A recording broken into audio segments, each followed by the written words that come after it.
Hello, and welcome to a very special Christmas episode of Celluloid and Scotch. Tonight, fireside chat. We'll be talking about the politics of Gore Vidal, and now we're talking Violent Night. Politics. I figured it's been a shitty month. Those who know. So Violent Night was something that came out in 2022, like mid-COVID, post-COVID. It was in that weird... It came out in the theaters like a fart in the wind because nobody was going to the theaters. And word of mouth started spreading like, hey, that dude from Stranger Things is in this Santa Claus movie. And it's like fucking Die Hard. And a lot of other movies, which we'll talk about. I wanted to do a fun movie because needed to have a little bit of fun. Yeah. Needed to have a little liquid. Little McCowan 12 year. Oh yeah. One of my that was my gateway. This is my first stream live since friend Jennifer passed. So it might be a little dicey episode. So I got Captain Mac with me. Not McCready from The Thing. He's the kind of friend who'll burn you alive if he thinks you're not right. I don't think we should be talking about burning alive right now. But I want to salute our friends who are no longer with us and have a little moment.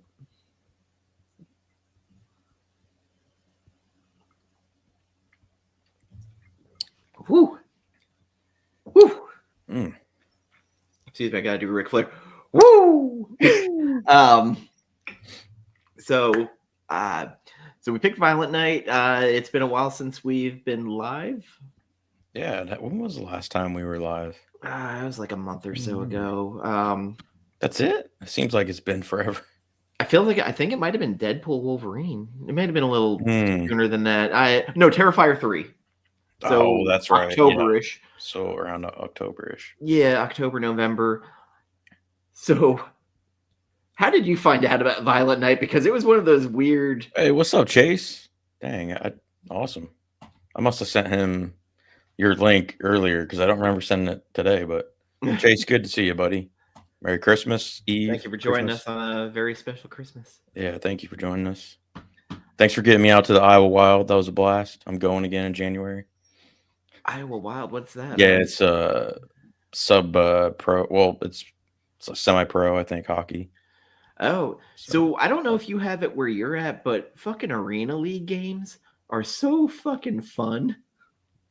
Because we have football? Orlando here, the Predators, and holy shit, those games are fun. Football. Yeah, dude. Arena football pretty much started in the Midwest, I'm pretty sure. Wait, yeah, I forgot. Dude, the Barnstormers were... Yeah, I forgot you had Kurt Warner. Kurt Warner, come on, man. Yeah. But oddly enough, I think I only went to one or two of those games, but... So the Orlando Predators were a big deal, but like those games, because they're so fast moving, boy, you could tie a buzz on how fast it's moving because you don't realize if you start pounding beers. Yeah. You know, you're walking down the street stumbling. I've heard of the Orlando Predators. It's pretty. Yeah, they're pretty reputable. It was fun back then. Like it was I don't even know if it's still going on, the Arena League. I don't know. I think, but I don't even think the Barnstormers are still around here. But yeah, I think it might have folded. I don't remember. It's been a while since I've been able to go out and do anything. A lot of people, we have a soccer team, the Orlando City, so people started going to those games, and that became a beer garden. Yeah. But how did you find out about Violent Night? I know we were doing shows around that point, and like all of a sudden, like it's like, hey, did you see this movie? Like this fucking weird Christmas movie? So it's super violent. I found out about it because I was still going to movies then. So yeah. I think I saw a trailer and I wanted to go see it, but nobody else wanted to go. So like I never went, and then I just never saw it and watched it tonight on Prime. So there we are. Oh, you hadn't seen it before? No. Oh, holy shit. No. Oh, I thought you had seen it. First timer. No. I know it's been 2 years or more since it came out, and I hadn't seen it yet. So So when it first got sold to me, they were like, "Hey, man, it's Die Hard, but with Santa Claus." Yeah. And I'll be damned, like the beats at the beginning of the movie, pretty fucking close. I wasn't sure how um, they were gonna do it, but I like the way. I mean, it's not a great movie, but it's fun and like It's a fun popcorn movie. yeah, Not I great, like. but I didn't expect it to actually be Santa. Like, I thought it was just gonna be some like ex-military dude who had Santa gig or something, and all of a sudden stuff breaks off. But so I like that twist that he was actually magical a little bit. the Pretty pacing cool. of the movie is interesting because it's slow and it slowly just keeps building and building, and then you're like, what the fuck did I just walk into? Because this just got hyper violent. You hit it right. You nailed that. Because I was the first thoughts I had after was like, actually during was like, dang, this is a lot slower than I expected. But But every it builds like up. 20 minutes, all of a sudden it goes up a couple of ticks. Like I had a moment where I was like, oh my god, did Terrifier 3 rip this movie off with the Santas in the bar? Right. And I was like, no, there's no way they could have ripped that off. But there's homages all over the place to other Christmas movies. I'm pretty sure there's a fucking homage to the Bill Goldberg with the nanny, Santa's Sleigh. Man, I don't think I've ever seen that one. Thank God. It's fucking hysterically bad, and I love it. Like Bill Goldberg's playing Santa Claus, but he's evil, and he has ornaments that are actually grenades. He pulls the pin out of. That sounds really dumb. I said it was dumb. Fran Drescher's in it. Like it is bad. I like her. Claire from Lost before she hit big on Lost.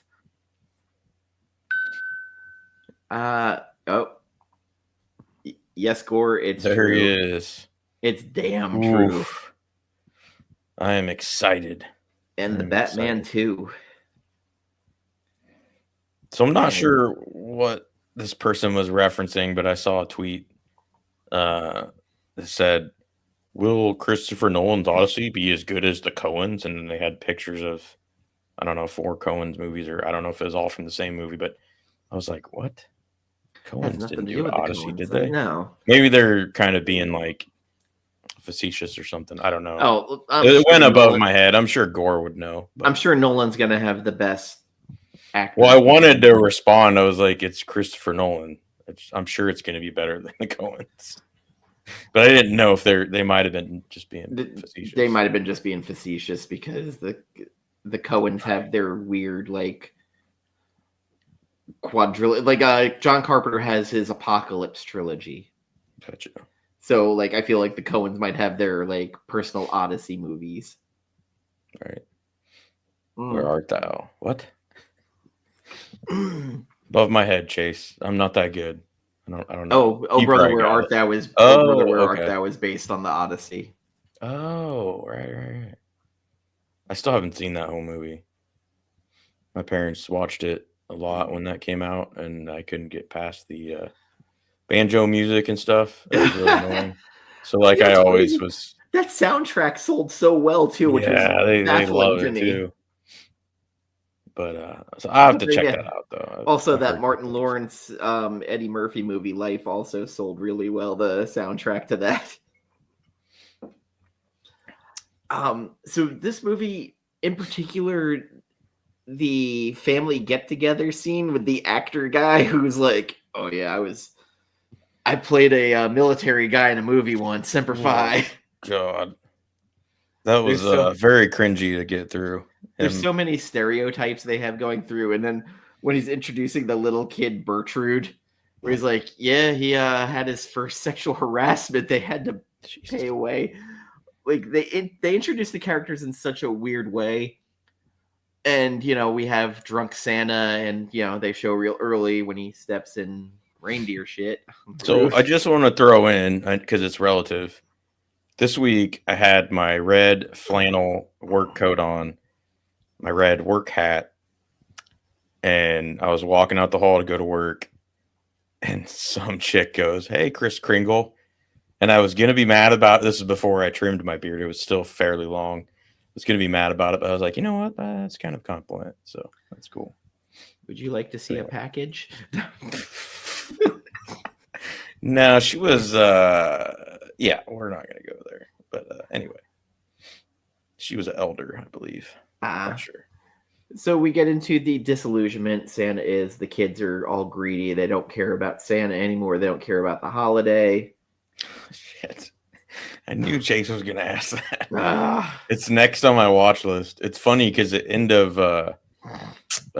this, it started to go into red one, and I'm like, no thanks. Immediately put a stop to that. People have been watching that lately, and they're like, it's not bad. It's not. Well, it's free on Prime if you have membership. Okay. So like, I do. That's why it started, and I'm like, nope, I'm done. No, Chase, I will be watching it tomorrow though, along with Family Man and Christmas Vacation, because those are my favorite Christmas movies. Family Man, I've seen that. Nicolas Cage. It's basically a remake, or not a remake, but a reimagining of It's a Wonderful Life, sort of. He's a rich, like, multi-millionaire, billionaire. He regrets, like, breaking up with his girlfriend to pursue his career and stuff. And then he sees her at, like, a reunion or something, and then kind of, I can't remember. I think, War Machine. What's his name? Which one? The first War Machine or the second? No, second one. Can't remember his name. Anyway, he's like a guardian angel, and he stops. Well, anyway, he stops this store or something from getting robbed. So the guardian angel like gave him a wish or something, or I don't know, showed him what his life would have been like had he not. So anyway, and so Gore posted about Keira Knightley, and I have a very, very what's up, Neil? Terrible admission to make. I love that King Arthur movie with Keira Knightley and Clive Owen. You do love that movie.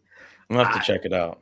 So, like, it's Ray Winstone's in it. There's a lot of actors I really like in that movie playing the Knights of the Round Table. It's schlock. It's fucking schlock like hell, but I like it. It's just, but then for like Keira Knightley, a movie I really liked was that one with her and James McAvoy with Saoirse Ronan, or I don't know if that's Saoirse, yeah. Saoirse. Is that how it's pronounced? That's how it's pronounced because my ex used to correct me on that. It's like, it's Saoirse. All right, thank you. But she was obsessed with her. It's the one where she's writing about her sister, and she had ratted on her and James McAvoy having a relationship. He got sent to war and killed. And Keira Knightley died of disease, so she's writing this book and writes a happy ending for them. It's like the worst version of Love Actually. I know this is blasphemy, but I still haven't seen Love Actually. It's cute. I don't love it, but John and everybody were scoffing that I hadn't seen it yet. Like, oh my god! Atonement is the name of the movie. Okay. And the elder version of the young girl is writing the book as an atonement for what she did to her sister and her lover. Dang it, I wish I'd watched Fat Man. Have you seen Fat Man yet? I had not heard of it till you just mentioned it. You should watch that tomorrow or whenever you get a chance to, and then we should talk about that next time. Tomorrow I am supposed to, if I'm not too hungover, go see Nosferatu. Ooh, I really want to see that. Because and I had talked to JoJo, and she's going to see it, and I said that might be the next episode. Yeah, I should go see it then too. Really want to see it. I've heard great things. Looks good. But I also know you don't love David Eggers. No, it's not true. It's a love-hate kind of deal. But it's not done through A24 this time. Yeah, so that should be a plus. Focus Features, I think, is who he's doing. Yeah. Eggers is interesting because it's very artistic, but he doesn't know how to edit. Because I'm pretty sure almost every one of his movies, I could cut about a half hour. Didn't he do The Lighthouse? Yes. I thought that was edited pretty well. It was, but then there's a couple of other movies that I thought were not. What the fuck was the Northman? Oh, I haven't seen that. I think I could have the Northman. I probably could have cut. A lot of people think that's like his worst one, supposedly. Like it's too mainstream or something. Some hipsters were talking. Well, yeah, you leave A24. That's what happens. Yeah. Good point. By the way, this Aaron 10-year-old, I've been waiting like 4 years to try. Really, really good. I had never heard of that before. Aaron? Yeah. Well, I only heard of it because of Ralphie, the Bothy, the whiskey review. He's done it since like 2010 or something. He's like the oldest guy on YouTube, and he just lives in a Bothy most of the year out in freaking Scotland. Okay, so he's awesome though. The Witch I could have cut a half hour from. I don't think that would have been a problem. I could have cut an hour from The Witch, and I wouldn't have. The Northman probably could have lost 30 to 40 minutes. Nosferatu is actually not super long. It's 2 hours and 13 minutes. It's long, but The Lighthouse and The Witch were actually the two shortest at 1:32 and 1:49. See, I thought The Lighthouse was perfectly edited. And not my favorite movie, but The Lighthouse didn't have a lot of fat to trim because it was just two guys. True. And, like... Hey, it's my brother up in the house. Hey. What's up, Keith? Cheers, buddy. Merry Christmas.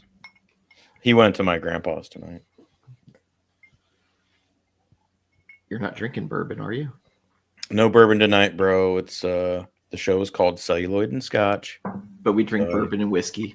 I mean, most of the time, yes. But I figured usually Christmas time, New Year's, I kind of whip out Scotch. But like I told John earlier, every now and again, you'd whip out the really expensive stuff and get sloshed like last year. What? I don't know what you're talking about. But I told John earlier because he's talking about Johnny Walker Blue, and I was like, yeah.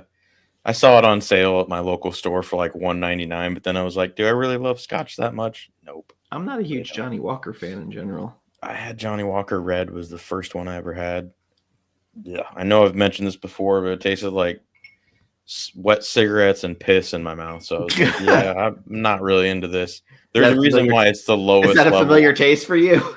I mean, it used to be back in the day, but dude, it's a mixer through and through. They even say like the regular Johnny Walker Black is a mixer too. But Keith, since you're hopefully still here, got a new bottle of Scotch, the Aaron 10 year. It's been on my one of like only 2 Scotches left I want to try. So what's your grail really for Scotch? Yeah. Oh, probably that Johnny Walker Blue. Now that's probably the last one. I've sampled a lot of great ones, and I think Macallan's probably the best. It's the least smoky, It's the smoothest, I think. Yeah, it's the smoothest. It's the fruitiest. But I'm gonna say, like, one of the smoothest I like that's not expensive is that Balvenie, the Caribbean cask. Man, that shit's smooth. So the Balvenie 15-year sherry cask was one of the nice ones I think I've had on here. From like the double cask. The double cask is good. The Suntory Hibiki, the $100 bottle of whiskey I got was probably the smoothest. I still haven't had that. They had a bottle in my area I saw, but step 1, get a box. Get a box. What's he talking about? I don't know. Anyway. So John Leguizamo was interesting in this movie. Yeah. But before we go to him, I think, was that Beverly DeAngelis? Yes, it was. She had some of the best lines, especially in the beginning. Oh, so yeah. Great. The power hungry mom. Yeah, it was awesome. She looks a little tough these days, but that A jaw little bit. really squared up as she got older. Yeah. Yeah, because at She first I doesn't was look like, bad though for her age. I was Just looking at her and I was like, real who the tough. fuck is that? She looks familiar. So I went on She sounded IMDb. familiar for sure, but she still got her acting chops. Yeah. Kind of Oh, a funny role for her, but I don't think I've ever seen her play like power hungry bitch before. yeah, not really. Not like that, no. She kind of played semi annoyed, angry, kind of bitchy wife, but like in a nice way. See, I With felt the like she was vacation stuff. Yeah. the mother from the animated show Archer. She sounded like Oh her yes, yes, a little bit. yes. I God, I love Archer. and like when John Leguizamo was talking, I was like, holy shit! I think he's doing a little bit Scarface. And Mallory, yes, thank you, Greg. It sounded like he was trying to do a little Pacino Scarface, and then was doing the villain from Reindeer Games. His monologue about how Christmas got ruined for him, and my dad had cancer, and we had nothing. Leguizamo was interesting because I felt like he was kind of doing a voice. I liked his monologue about who is this guy, a mall cop, something, blah blah blah, that is No, trying to be a real police officer. I don't know. I can't remember. yeah, a real Pretty police funny. officer or Yeah. something. There was a Die Hard reference in there somewhere. There was a lot. There was quite a few Die Hard references, and quite a few. What else? There's another one. There's Home Alone with the traps. Yeah. Home Alone for sure. The one part with the bowling balls coming down, I sat there and I was like, ooh, like I'm feeling this hitting her. Yeah, it's pretty fun. Yeah, like, there was some creative kills too, I think especially the guy who fell off the roof. Yeah, And I think it lagged a little bit in the second act, but I mean, it was all part of the build up, so it was worth right it. around But when he was at the hallucinating being a Viking. yeah, at the time though, I'm like, ooh, this better pick up a little bit because I'm kind of losing interest. I was surprised at just how violent it was right out the gate. The candy Like they pull up canes to that security guard and just oh yeah, before anything even happens, just boom. Not didn't even think about it. the candy cane in the groin, the sharpened candy cane. And then the finger and the nutcracker. And Oh that it's yeah, funny because later I noticed it's like back to normal. It was just fine. It's like yeah. There was a continuity, but couple. The using the ice skate, chopping the yes. guy in half was good. Like Chopping him. No, it was his head was left on the wall, oh no, and I the thought rest of it slid down. oh slid down. That's what it was. Yeah, Okay, I just remember part of the body crazy. sliding down. And David Harbour is playing like, well, let's just be honest, he's playing John McClane, but as Santa with a naughty list and a good list. Basically, yeah. And he's like, you know how to use this toy and it's the machine gun. I thought some of the traps too, like when that candy cane chick had to take her boots off, and then started walking on the fiberglass like lights and ornaments and stuff. I was like, ooh, that's a Die Hard reference for sure. Oh, 100%. It's like it was good. And you sent me a link the other day that they're gonna greenlight a part 2 to this. Yeah, it's crazy. I mean, I get it. It's gonna be heightening.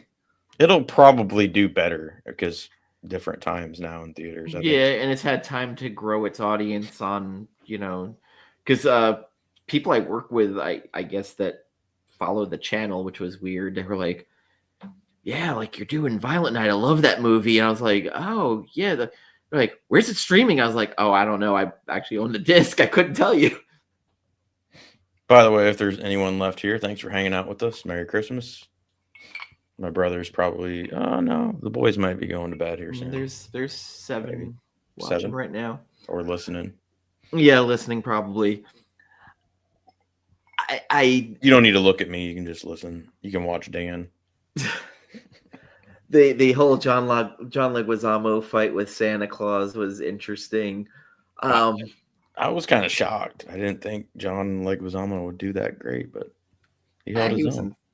So he was actually underrated in the George Romero's Land of the Dead. He plays a villain in it, and he was actually pretty good, especially going against Dennis Hopper. Haven't seen it. It's underrated. A lot of the purists of the Dead movies didn't like it that much. But I have heard that, yeah. Oh, you'll be interested in hearing this. The Night of the Living Dead, the 1991, is getting a 4K release. What? Yeah. I don't really think it needs it. I'm going to be honest, because some of those movies... I'm going to tell you what probably pushed it. Tony Todd passing away. Yeah, that's a cash grab. Probably. Yeah, it probably is. But also, none of the releases have had commentaries. None. That's true. Yeah. And I'll probably get it, damn it, because that's, like we talked about, that's one of my go-to Halloween movies ever since I was a kid. I just pre-ordered the Kill Bill 4K releases and Jackie Brown. Oh, nice. Jackie Brown's one of those real underrated ones for me. I think so too, man. Kill Bill Volume 2 I never saw. I haven't seen yet. I've also been ordering a lot of European 4K sets that are region free. Synapse Pictures has put out some really, really great ones. I just got the Pulp Fiction anniversary one. Nice. I got You're Next, and then I got the 1986 movie Trick or Treat with a heavy metal record summoning the devil, and Skippy from Family Ties is in it as the protagonist. I've ordered some dumb stuff. And then Arrow, I bought Demolition Man. Hey, you can't go wrong with that. Did you get seashells with it, or 3 seashell stickers? Oh man, awesome. And Ratburger.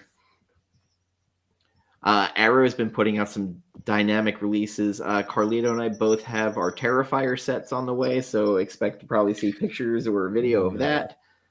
Yeah, those should be shipping here soon, shouldn't they? So I just got a shipping notice for mine last week, and it's in customs right now because they're coming from Australia.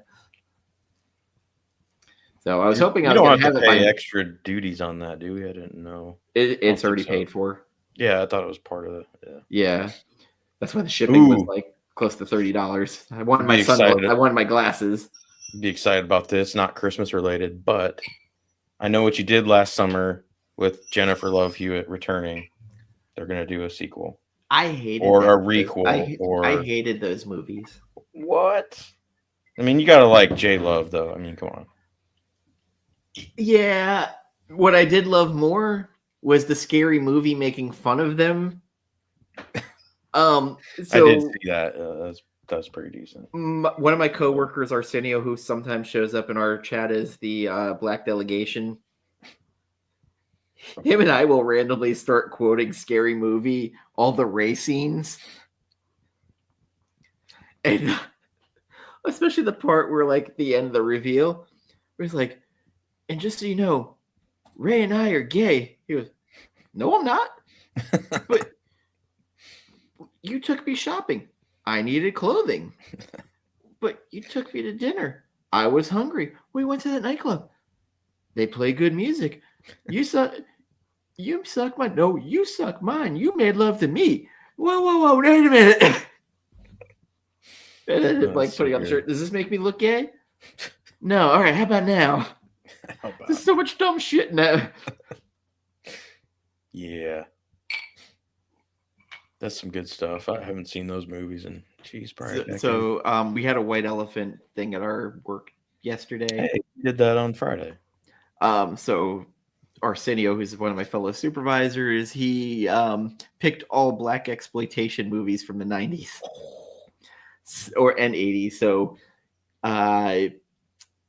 Friday he had in there, not really black exploitation, but black comedies. Yeah. Harlem Nights. Oh God, Last Dragon, and I think he tried to get White Chicks. Oh man! And I sat there. I was like, I'm gonna end up with these movies. I know I'm gonna end up with someone got them, and they were like, I love it. I was like, thank God, I already own most of those. Except Harlem Nights. I never owned that one. God, what's the ones that oh man. No, let's Major Pain. That was another one in the nice. Another great one with the Wayans brothers. I didn't realize how much on Key and Peele. They did a fair amount of whiteface on that show. I never noticed. I never really watched much of it, but for some reason on my YouTube one night it came on after I was doing something, and like it was just like highlights of Key and Peele, but like almost half the skits were like, I think it would have been Key probably doing the whiteface mostly. I don't know.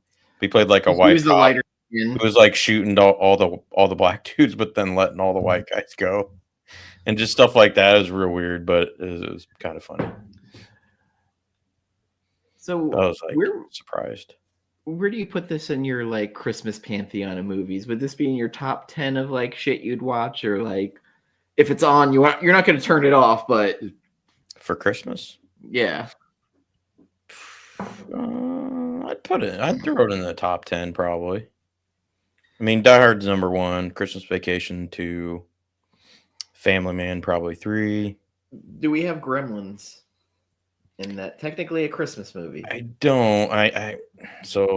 That's one I've had on my Amazon wish list, and I keep going back to it, but then I never buy it. And you can buy 1 and 2 for like $8 on Blu-ray or something right now. But I don't know if I'm waiting for like a new set or something, or I don't know. But I think they actually are doing a remake of it or whatever. But and also I need to say fuck you A24 for doing something shitty. Oh, Heretic? Yeah. You can't buy the 4K from regular retailers. You have to buy it from them. Jesus. Retailers aren't going to ever get the 4K. I ordered the 4K.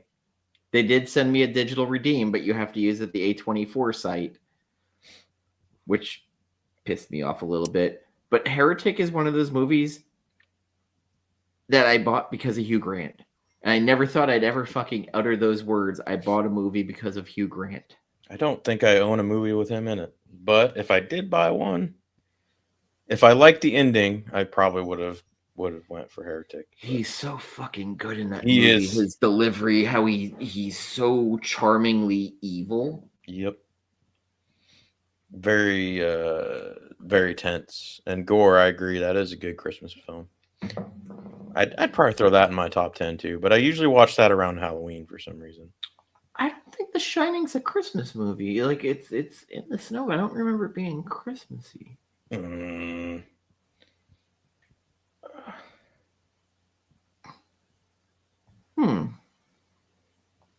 don't know. There's something about it that was Christmassy. He learned it on TV. Oh, yeah, Jack Nicholson's. I also have to roundly do a fuck you to Cinemax for that abomination that they called Salem's Lot. I've heard that. Yeah, wasn't really great. So it's confounding that a movie from 1979 still is better than any release that has come out since. I mean, Tobe Hooper directed it, but like, it's boggling to me. Yeah, they're trying to ruin all sorts of movies. American Psycho, which shouldn't be redone. It's way too soon. Oh, I heard the worst fucking news ever the other day. Masters of the Universe movie? Fucking Jared Leto's playing Skeletor? Get the fuck out of here. Right, yes. I mean, goddamn. Like, what the fuck are we doing? Oof. Yes, gore, unfortunately. Shouldn't be, but it is. Yuck Leto. Yeah. Yeah, so American Psycho is one of those ones. I'm surprised Bret Easton Ellis is allowing it. It's probably he's probably just. I mean, they probably offered him some money, and he's probably like, "Yeah, sure, whatever." Because listen, fucking Christian Bale playing the main character was so fucking unhinged and awesome in it. John really hates that movie. It's so funny. We had a big discussion about it the other day because I sent him a meme about like Patrick Bateman. He was listening to some sort of music or something, but it's like one of them split memes. But at the bottom, it was like Hans Zimmer music going. So it's like what I do when I'm like zoned in on my headphones, and it's like, God, I hate that movie. Everybody idolizes him, blah blah blah. And I'm like, what?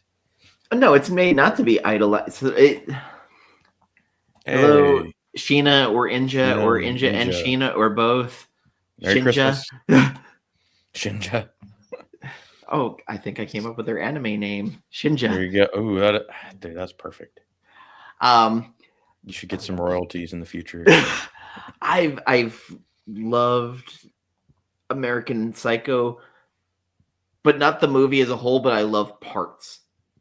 When he takes the axe to Jared Leto while he's listening to fucking Huey Lewis in the news. Hey, Paul! And he's like moonwalking behind him with the axe. Like that made me laugh. And then when he's nude chasing the girl down the stairs with the chainsaw. Drops the chainsaw. Yeah. Jesus. He's covered in blood. It's just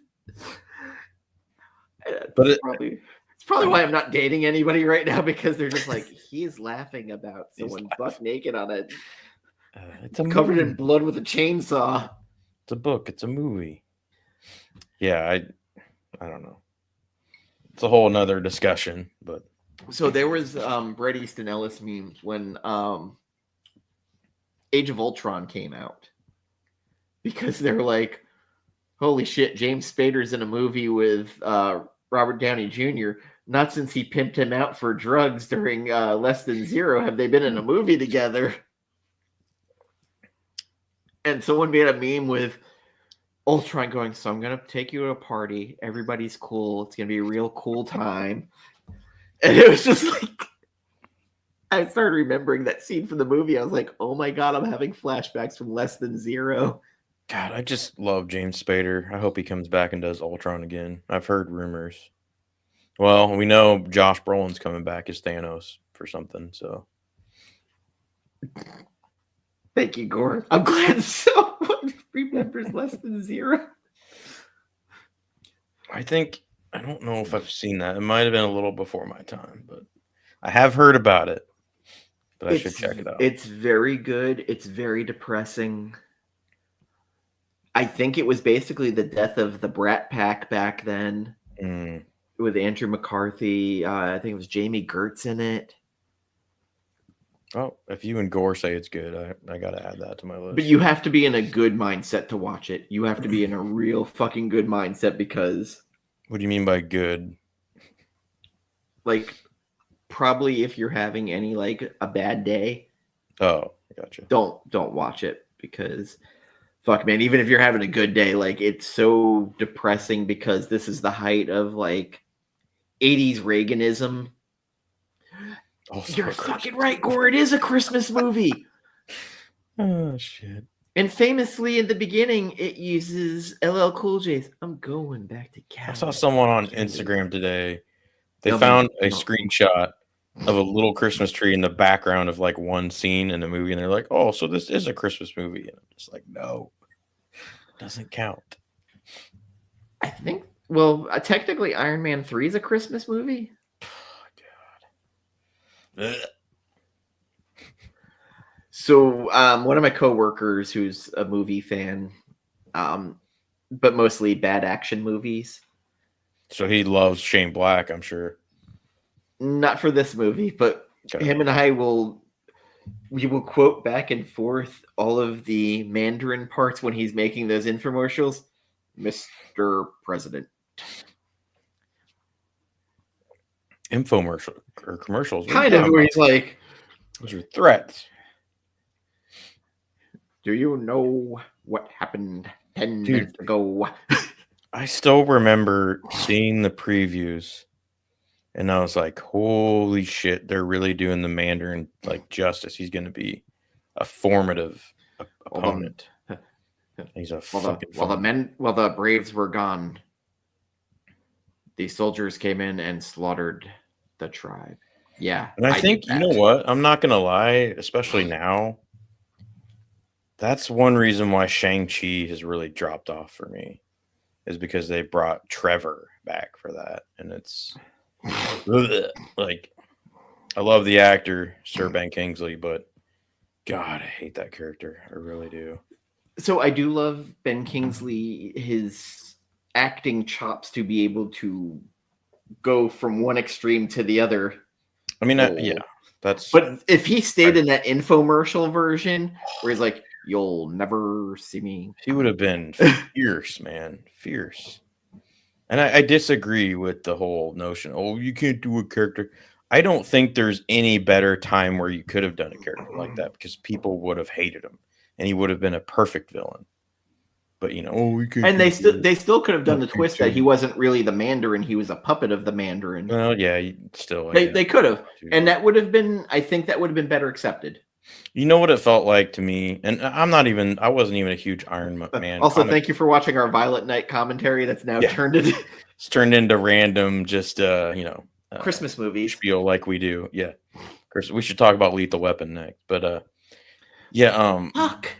like I just felt cheapened. It really feels cheap that Shane Black did that. Like I think he thought he was being smart and cool, but God, it just felt like a gut punch cheap. Gut punch I stole from my friend who I went with it at the time when it came out. We went to all the openings up until I want to say Endgame. We didn't, but like Infinity War, everything else.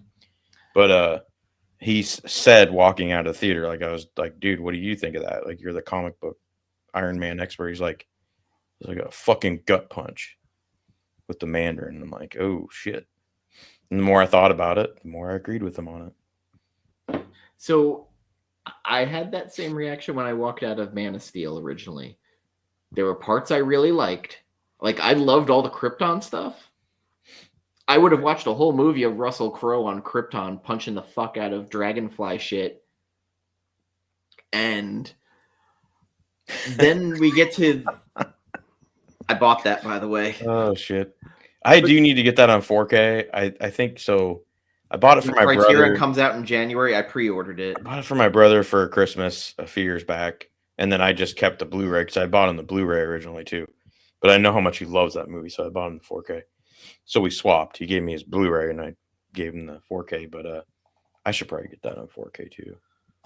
Yeah, the cover for it is pretty great, but Criterion does such a good job with their releases. I still haven't watched my copy of The Others, which I think I got last year Halloween. Well, I know it was pushed back, pre-ordered for a while. Yeah, but still, like I think it came out December. I got it in December or January or something of last year, I believe. Or so, Man of Steel. What still like killed me was the part with Pa Kent. That part bothered me, and it still continues. That bothered a lot of people. A lot of people. It didn't hit me that way. I mean, I understand why, but I also kind of liked the sort of way that Zack Snyder tried to go about that. So for me, what happened in the original, and I think they're going to do it with. I hope they do. What's his name? Holy shit! Wilson Fisk. The actor, Vincent D'Onofrio. He's playing Pa Kent. Oh, the new one? Is? Yes. Oh shit! So, that didn't even look like him, really. It's him on the side. I thought it was the dude from X-Files and Justified, the fat guy that had the like eyes that kind of move back and forth. I'm hoping they're gonna do the heart attack thing because that's the thing Superman can't save. He can't stop it, and that being the driving force. Because I always loved that in the original Donner one, where he it's goes interesting off though. Sorry, cut you off. Clutches. Oh no. But it's interesting. Someone brought up a good point. You don't see Ma Kent anywhere. That's true. So they're saying maybe Ma Kent dies and Pa Kent's left. And maybe Ma Kent's had something where Superman couldn't save her. Listen, once they showed Crypto, no one was talking about another fucking thing. Dude. Okay, so we got to talk about that because I'm not the hugest Superman fan, but I will say, and when I heard Crypto was going to be in it, I was like, I don't know. I mean, the stills were cute that they did with them sitting like on the moon or something like that. That was cool. But dude, when he whistled and Crypto comes, I was like, oh man, fuck. He's got me. He's got me. I'm in. wrong. I'm all in. You're right. That wasn't Vincent D'Onofrio. It looks fucking like him. Is it something Forsyth or Pruitt Taylor Vince? Pruitt Taylor, and I'm pretty sure he was in Justified as the as a low life pawn shop guy. Then he was in X-Files as like a crazy murderer where he saw in his head, or they took pictures. He would take pictures and then he would see like fingers or something, and so he would kill that person. Or as a Wire fan, seeing Bunk being Perry White, nothing better. Oh, okay. So that must be the because I never got that far, but I can't wait to hear him go, shit. All dogs are Cujo. Whoa, Gore. I have to ban you for 30 seconds. That's not right. So Vincent D'Onofrio is in this movie, unless he's playing he is in the movie. Yeah, so I'm curious if he might be playing a bad guy or something. No, Jor-El. Oh, really? Maybe he's taking the place of Marlon Brando. I could see that. He's got the presence for that. Man, that's fucking from Marlon Brando to Vincent D'Onofrio. That's a. Don't forget Russell Crowe. Listen, Russell Crowe, like, I thought he was good, but Russell Crowe is hit and miss. Like, there's movies where he's fucking awesome in. And I'm pretty sure in that Ultimate Cut they had an extended Krypton. It was like another 20 minutes or something there, wasn't it? And he was awesome in it, man. Oh yeah, punching big giant dragonfly creatures. But hey, Cujo is a good movie too. I remember that when I was a kid. D. Wallace Stone.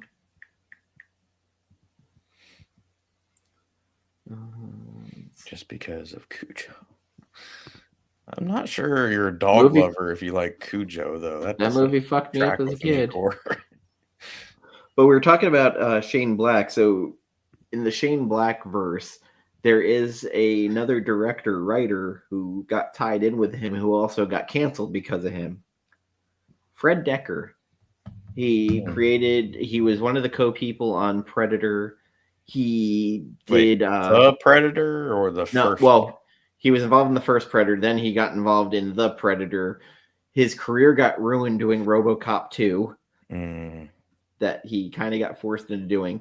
He did the Monster Squad and Night of the Creeps, two of my favorite movies. Night of the Creeps.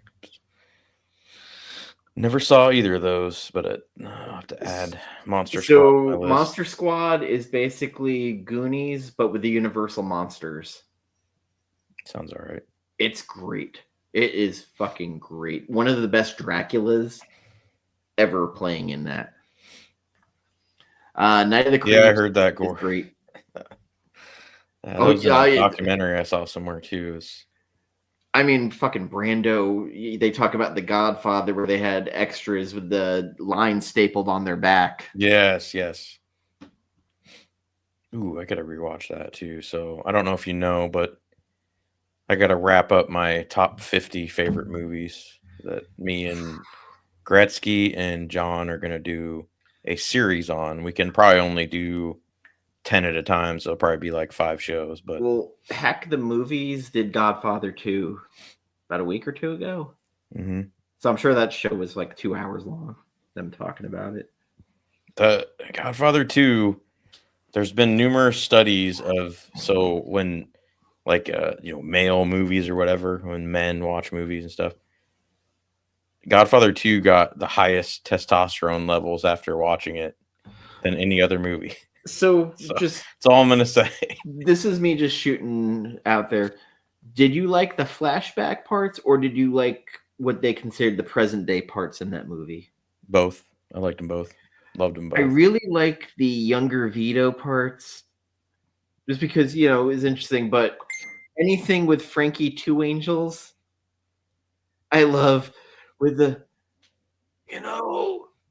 your father did business with Hyman Roth.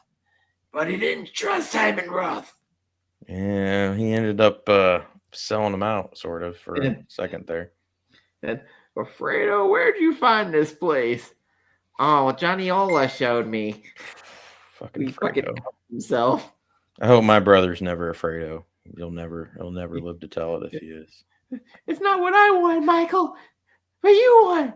I got passed over. I was the older brother. Fredo, do this. Fredo, open the club. What is Gore talking about here? Oh, Godfather 3. I think that's 3, right? Yeah. Yeah. Yeah, it does have 2 different. So Andy Garcia is so underrated in that movie, and he gets dragged down because of everything else in that movie. Thank you. They planned a 4th, but because the 3rd one was so ill received, he just decided to stop after. Yeah, because I mean that scene with Bridget Fonda with Andy Garcia. Hey, well, drop the gun. Well, I would have loved to have seen Andy Garcia as a boss in the 4th one. That'd been fucking awesome. Yeah, and he's just as wild as Sonny was, so that added a little. But we got a little redemption seeing him as a kind of mobster guy in Ocean's 11, Ocean's 12. Except for that weird romance, like, hey, cuz. I'm just like, ooh. I didn't know back then about like the whole situation, so I didn't think it was that weird, but I can see how it is now. But yeah, Gore, I like the 3rd one a lot, and I get a lot of shit from everybody. I think it wraps up the 3 stages in life pretty well for Michael. So that's what I focused on, but Winona Ryder basically gets blamed for a lot of the problems because she backed out of it. But we don't get Bram Stoker's Dracula without Winona Ryder. So I know, and that had a cameo from Monica Bellucci, so we definitely needed that in there. Oof. Right on. Gore knows I love my Monica Bellucci. Did you watch Beetlejuice? 3 times in the theater. Okay. And God, damn, for her age, man. If Tim Burton lets her go, I'm gonna find her number and I'm gonna call her up, be like, hey, so you want to go out, see a movie? So for me, it's oh my god, from Casino Royale, that actress. Oh my Julia god, Roberts. Casino Royale. Oh, Casino. Oh, Eva Green or whatever. Eva Green. Oh my god. Oh, Casino Royale. She was just marron. I mean, I won't argue that one either. And I'm sure Gore's seen this movie, The Dreamers. Oof. I know we're getting off Christmas, but did you hear the scuttlebutt on the Amazon broccoli feud with Bond? Yes. God. But you know what? I give credit to the Broccoli family for sticking to their guns, because I know in my heart, Amazon wants to do some dumb, either gender, race, whatever swap bullshit. Well, one of my other famous favorite actresses who is in what was the one after Casino Royale? There's quite a few. No, the one was directly after Casino Royale. The one with the they drowned the girl in the oil. You're gonna have to. Was that the one where they kind of went Jason Bourne like on it? Shit. Marissa Tomei. Oof. Oh, Chase. Marissa Tomei. I was just talking about her today with my brother. God. And did you see that photo she snapped? Like she's what, 60 or something? Or 50? Or I don't know, but good Lord, she doesn't look her age. Gemma Arterton went off about them trying to gender change. It was a bad idea, and everybody came out after her. Here's the thing. 60, yeah, I can't believe she's 60. There's no fucking way. Anyway. Quantum of Solace. So I don't have a problem with that when, a character's identity is not so tied to his fucking masculinity. I mean, you can't gender swap something like that. Race swap, sure, doesn't matter. But gender swap, no fucking way. There's just no way. That'd be like taking a feminine character like Snow White and saying, oh, we're going to change it to a male, and then the the queen is a whatever. Just do. It's like no, it's central to the character. You can't. Listen, I when they were talking about Idris Elba taking over as Bond, I was like, I'm He's good. a little like, old now. He's a little, but I'd still be down for it. I'm not gonna lie, because he doesn't really age much. You look at him in The Office to now, he's got a little gray in his beard. But I would have watched Denzel Washington. I mean, but he did the other movies. Well, I think they should still stick with a European or UK-ish character, though. How it wasn't Clive Owen or Tom Hardy just baffles me. After The Bourne Identity, I really wanted Clive Owen so bad. I was pushing that. Who the fuck was it? Henry Cavill and the man from Uncle. How did he not get? Yeah. Ooh. Gore. I'm not gonna lie. Ana de Armas in Blade Runner 2049 was a whole thing. She's number 2 on my list. If anybody sees Knock Knock with Keanu Reeves, thank you for mentioning that. Underrated horror film. Oh, very underrated. And it's when everybody hated Keanu, and also the director. Yeah, everybody hates the director. But holy shit, if you're like, I don't know, if you're a dude, that movie is scary as shit. Oh, that's all I'm gonna say. Just way out in left field. It's like a Pornhub video going wrong on you. But Ana de Armas, oh my god. Like, okay, so you can be a 00 and not be James Bond, but you can't change James Bond and make him a female. That's just no. That's not Jamie Bond or something. That's stupid. What I loved about the Daniel Craig is they show what made Bond become what he was. Yeah. Because he was kind of emotionally in love, and then he cut all that shit off. Yeah. So for me, yeah. I see where you're coming from there, Chase. But yeah, I'm not gonna lie, Gore. I was kind of scoffing at Ballerina before I saw the trailer, and then I'm like, all right, I'm in. And then of course Instagram and I don't know what else, YouTube recommended some shorts and stuff, and I saw behind the scenes, and I'm like, wow, she really worked her ass off for this. So okay, I'm in. But at first I was kind of scoffing at it because she's so small. It's like a small woman like that. I don't know. Just some things in nature. She's ballerina. True.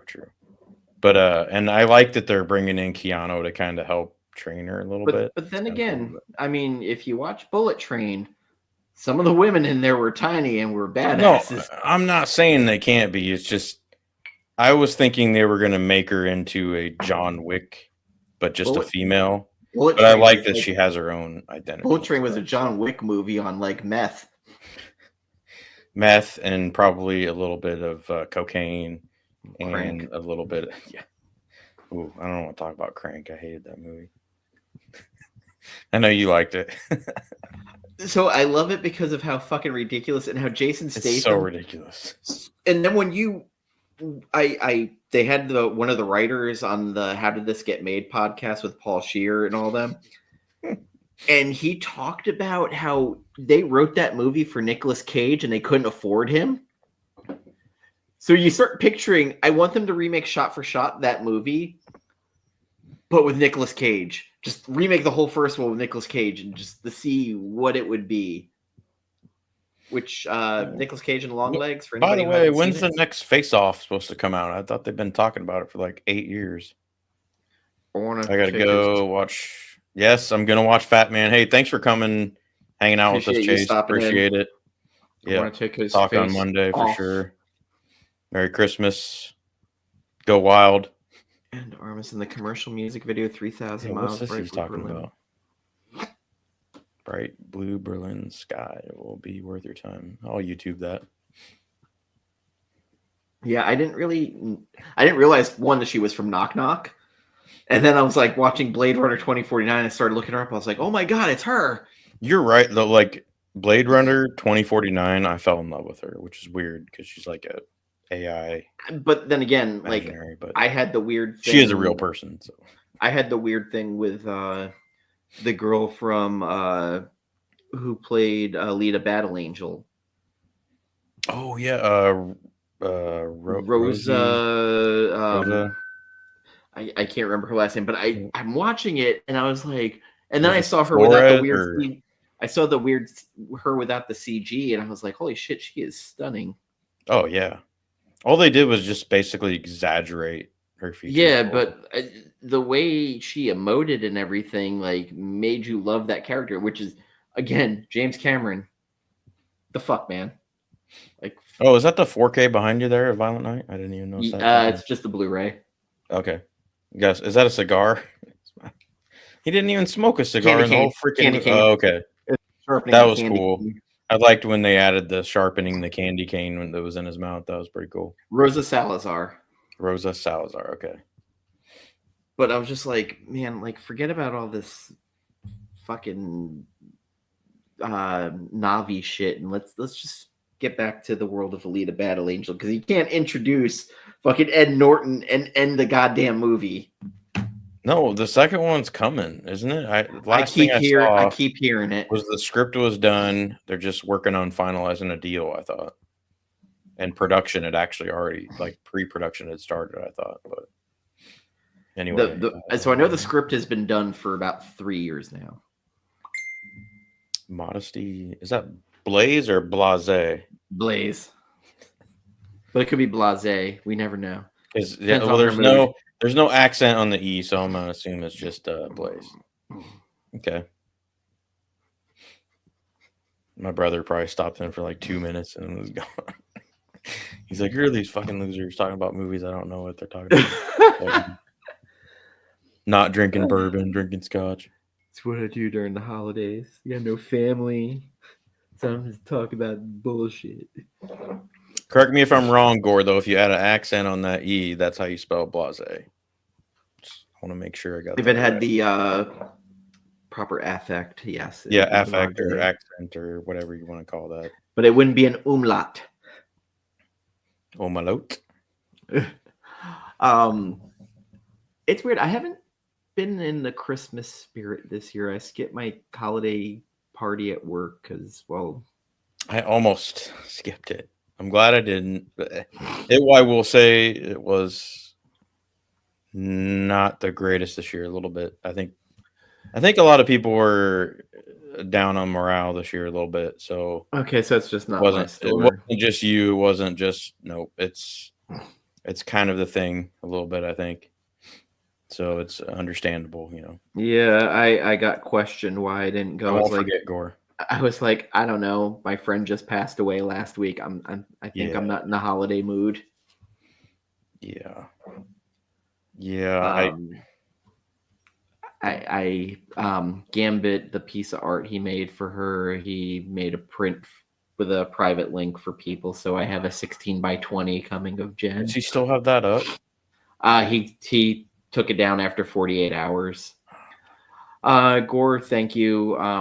It made me feel good. Everybody posting all the nice things about her. The people that mattered reached out to me about it. Didn't love the way I found out.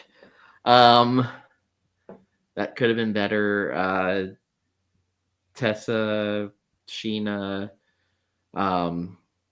Greg, John called me and I couldn't answer the phone because I was still crying and I didn't want to be the crying bitch on the phone.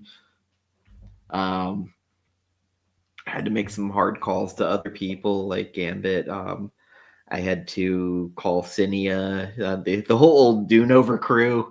So, because I wanted them to hear it from me and not from the internet. Yeah. So, and I messaged you, which I wasn't going to call you for that one, but I let you know before a lot of other people did. But Greg sent me a super nice message, which usually, whenever Greg texts me, it's always shit talking. So, like, it was nice, and Tessa was very, very sweet. So, yeah, it was a rough 3 to 4 days. The first 2 days were super weird. Just coming to grips with the reality of, like, I knew this was coming, but fuck. Yeah. I mean, I just didn't. I don't know. I still had a lot of hope, I guess. But I did too. Like there was always that thing in the back of my head, like, you know, maybe, just maybe, like, so this commission I ordered, it was a Swamp Thing commission from an artist Tessa and I interviewed, ordered it for Jen for Christmas. Still being made when she passed, so now it's hanging on my wall. Came out beautiful though. So did you post that? I can't remember. Yeah, I did. Yeah, it was. What were Jen's favorite film? I can tell you. He definitely knows. She loved The Fifth Element. That was one of her favorite movies. She loved Mad Max Fury Road. If it had a badass woman in it, she loved it. Did she get to see Furiosa? I gave her the link to watch it from my movie, whatever. Yeah. Anywhere, Movies Anywhere. Yeah, Movies Anywhere. I don't know if she watched it. Someone watched Furiosa from it. I don't know who. Just say I wonder what she thought of that. She loved it. I'd probably watch. She loved X. She liked Pearl. Yeah, her and JoJo both. I need to watch those still. Damn. I'm not gonna lie. I'm still mad at God that we didn't get to talk about The Lighthouse. I know that was kind of in the works there for a while. Yeah, but I will get to talk to her about that on the other side. So. And JoJo, if you're watching, thank you very much for reaching out. I was not expecting it. It was very sweet that you messaged me. And not that any of the comic creators are watching this, but to the ones that did reach out, super appreciate it. Having people we interviewed message was not something I was expecting. Well, I mean, I'll just say it because I've been thinking it for ever since, but I didn't know her that well, and I had very few interactions with her. But I did message her a few times, and the interactions I did, I mean, she left a freaking crater that won't be filled, but we'll never forget her, and I know I won't. No. I barely even knew her, so I can't even imagine, like, as close as you guys were, and some other people, like. Yeah, I met her when I was rock fucking bottom. Like, I couldn't have been lower, and she helped pick me up. Her, Gambit, and I got super close, like bullshitting just about nothing. I mean, God, we did a fucking Christmas show 3 or 4 years ago where everybody got shit-faced and passed out. Gambit didn't pass out, did he? No, but he was high as a kite. No, of course, yeah. I mean, shit, when he came over when Tessa was here, like, she was like, he is stoned. I was like, yes, I can smell it. Yep. Yeah. To Jen. Salut. And I'm proud of myself for not crying. But it's been long enough. I got it out of my system. Ooh. That burned. That went down a little rough. And there's the hiccups. I will say the Aaron 10's a little bit more smooth than the Macallan's, but Macallan's usually this hits smooth. Yeah, but once you get deep into Macallan, sometimes it can be a little surprising. What I probably shouldn't have done was eat TGI Friday loaded potatoes before this with all the grease. Yes, you still got a TGI Fridays around there? No, they sell them at frozen food. Oh, okay. Yeah.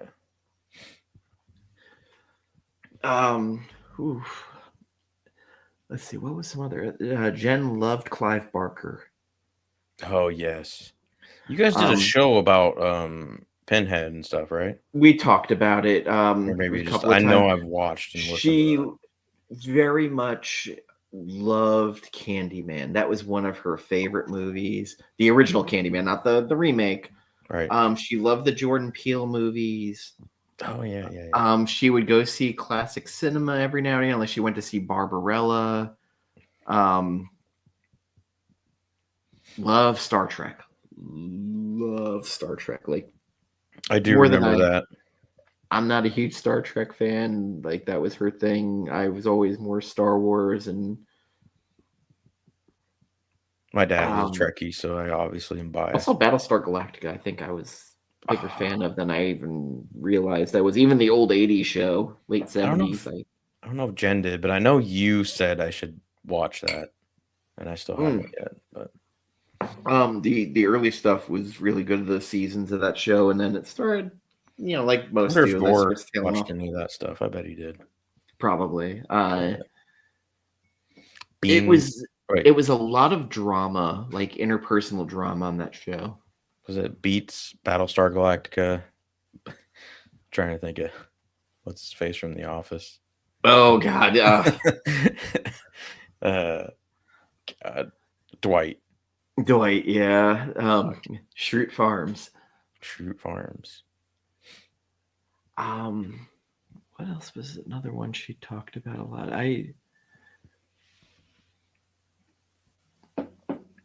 What was her favorite book of the Dune series? The first one definitely was one of her favorites. She hated God Emperor of Dune. That's the most ponderous because it has a 10,000 year jump. We both like Children of Dune a lot, but on our reread of Dune Messiah, which is going to be the next Denis Villeneuve movie he does, which is The Downfall of Paul, that one grew on us on the reread because it was very heavy dialogue and heavy where they talk about plots within plots. Oh, I love that stuff. I'm sorry, but that makes me think of Baelish and Game of Thrones. Oh yeah, it very much because everybody's plotting in it. Okay. Yeah, Battlestar Galactica was good. Like Starbuck, was that based off of Moby Dick? No, based off of the Starbuck from the original. It was Dirk Benedict, I think. Face from the A-Team. Wasn't that what Scully? That's what her dad called her, Starbuck, because of Moby Dick. It's been so long since I've watched the X-Files. Dude, I'm gonna tell you right now, I need to start rewatching it again. Because I know Jen loved that too, didn't she? And I think we'd talked about it before. Probably. It's been a long time since I've watched those. I used to have the VHS of the season 1. So did I. Had the VHS, the DVDs. Because was it the Leechman episode was always really good. I bought the Wire Blu-rays finally. They were on sale for 50% off on Amazon. I should probably. I saw a clip of that guy saying "shit." Oh, Wendell Pierce. I'm gonna have to start. Watching that, I guess, because I was like, all right, I get it. Wendell Pierce. So there's a whole scene where he's at a crime scene with McNulty. Yeah, Starbuck is a movie. Yeah, okay. Okay, so they're going and looking at bullet holes in this apartment, and they're going, shit, fuck, motherfucker, as they're going through all the different like bullet holes and entrances, like trying to get like clues of like where this bullet came from. All right. My goal for 2025 for you, Dan, is I'm gonna actually watch the whole series of The Wire and not stop with that annoying character in season 2. So you're gonna struggle through season 2 because I struggled through season 2. That's fine. I'll get through it. But I had as long as I know season 3 on up is better. I had to change my view on season 2. You pick your character you want to follow, and that's who you got to. And that one, the kids. Okay. They're the most interesting because Michael B. Jordan still a little kid in that. Fair. Season 1, it's all about McNulty and Bunk and listen. Season 1 was pretty good. I liked season 1 a lot. I finished it pretty quick. And season also, 2, I just. Man. Oh God, the commissioner or whatever he is. The Lance Reddick. I love that guy. Oh, he's great. He was great in that other sci-fi show. Fringe. Fringe, yes. Love John Noble, who played he was excellent too. who played the Steward of Gondor in Lord of the Rings, who Isn't was that eating that blonde fucking chick? I think tomato. that was like her first big show. Yes. I loved her too. I don't know why. Anna or Anya. As Anna or something like that. Yeah. Something. I think she's like half Russian or Yes. something. Anna Torv. Yeah, loved her. The one guy, the kind of what's the curly haired, like brown haired. He's he was fairly famous out of the whole cast. Of John Noble. He was, oh wait, no, John, the younger guy. Oh yeah, it fell in love with her. He was Pacey from fucking Dawson's Creek. It took me a while to like him, but I eventually did. But that's a series I got to get on Blu-ray. Yeah, because it was Walter, and then the alternate version they called Walternate. And there was a guy on there who, I think he was Puerto Rican from New York. The first couple seasons, then he got axed. I don't know why, but he was awesome too. Her partner, I think, in the beginning. Shit.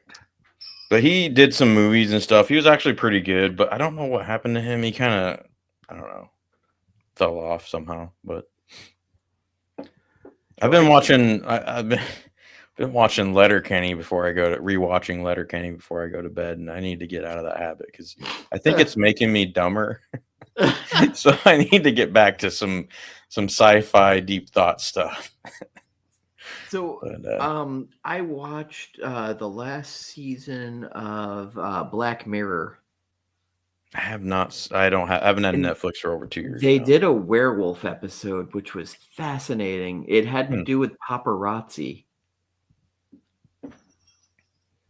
Gore. Yes, I need to finish that. I've never watched The Americans. I couldn't do it. Stopped after they killed the hot Russian chick. I was pissed about that, and then I never went back. But yeah, my friend recommended me that.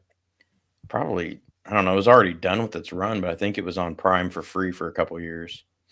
And I watched. I don't know. It must have been like 4 or 5 seasons.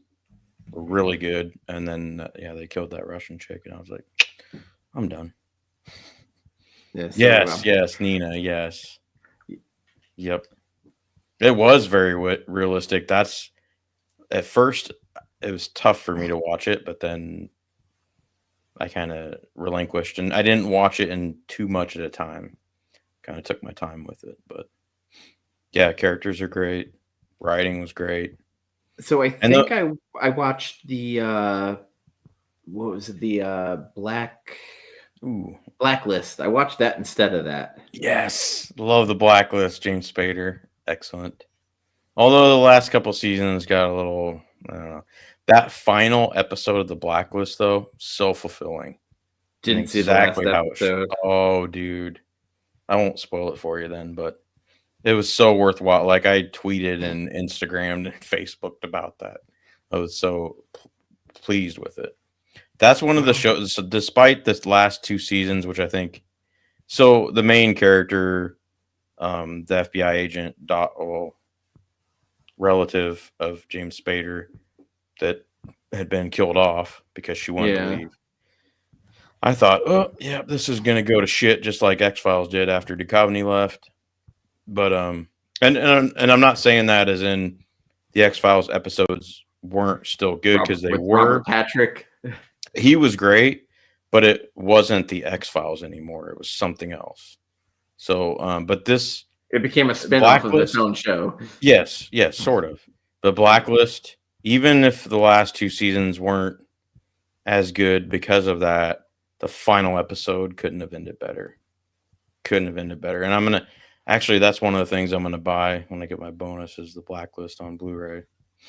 Although I don't think you can buy it domestic, which pisses me off, but I'll just buy the UK version or whatever. So Nosferatu is not in IMAX. Ooh, Night Managers. That shocks me. Nosferatu what? Not in IMAX. That's not really an IMAX film, though, is it? Yes and no. I don't know. It's some of the movies I've seen that have. I mean, it looks great. I just don't think it. Yeah. Dude, so you know what? You and JoJo are both gonna go see it. God, when can I try to see it? I don't want to go on the weekend, that's for sure. Maybe I'll Well, I've got go. nothing. It's Christmas Day tomorrow, and I got nothing going on. So I that's why might I'm go probably tomorrow going. night, maybe if I can get a ticket.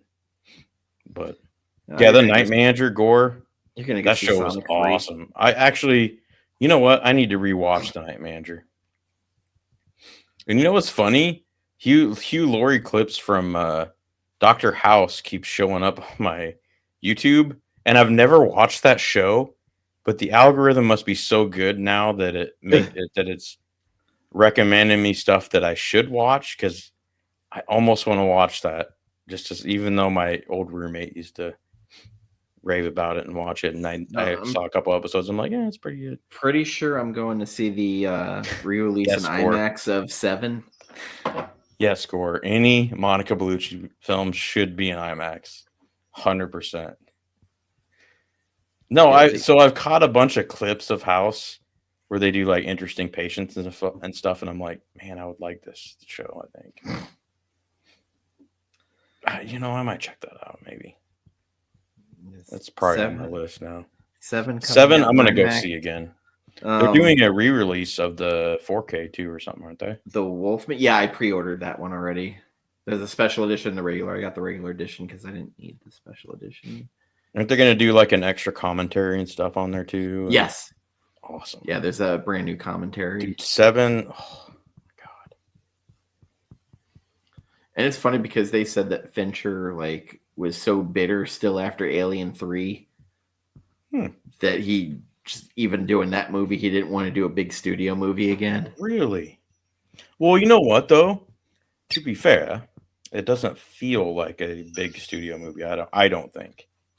Like the ending does, but most of 7 does not feel like that in my opinion. No, and honestly, I don't think Kevin Spacey was Kevin Spacey till after that movie, and Brad Pitt was still recovering from doing Cool World. Okay, I'm cut off on the Scotch.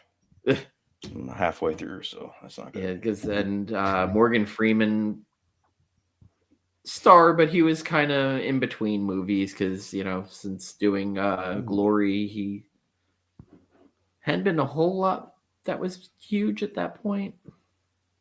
Glory is fucking awesome. Oh yeah, I don't know Gore. I honestly, I can't say I've seen the original Virgin Suicide in full. To be honest, I haven't watched it since the DVD release that I rented from Blockbuster. VHS is probably the closest I would get to watching that.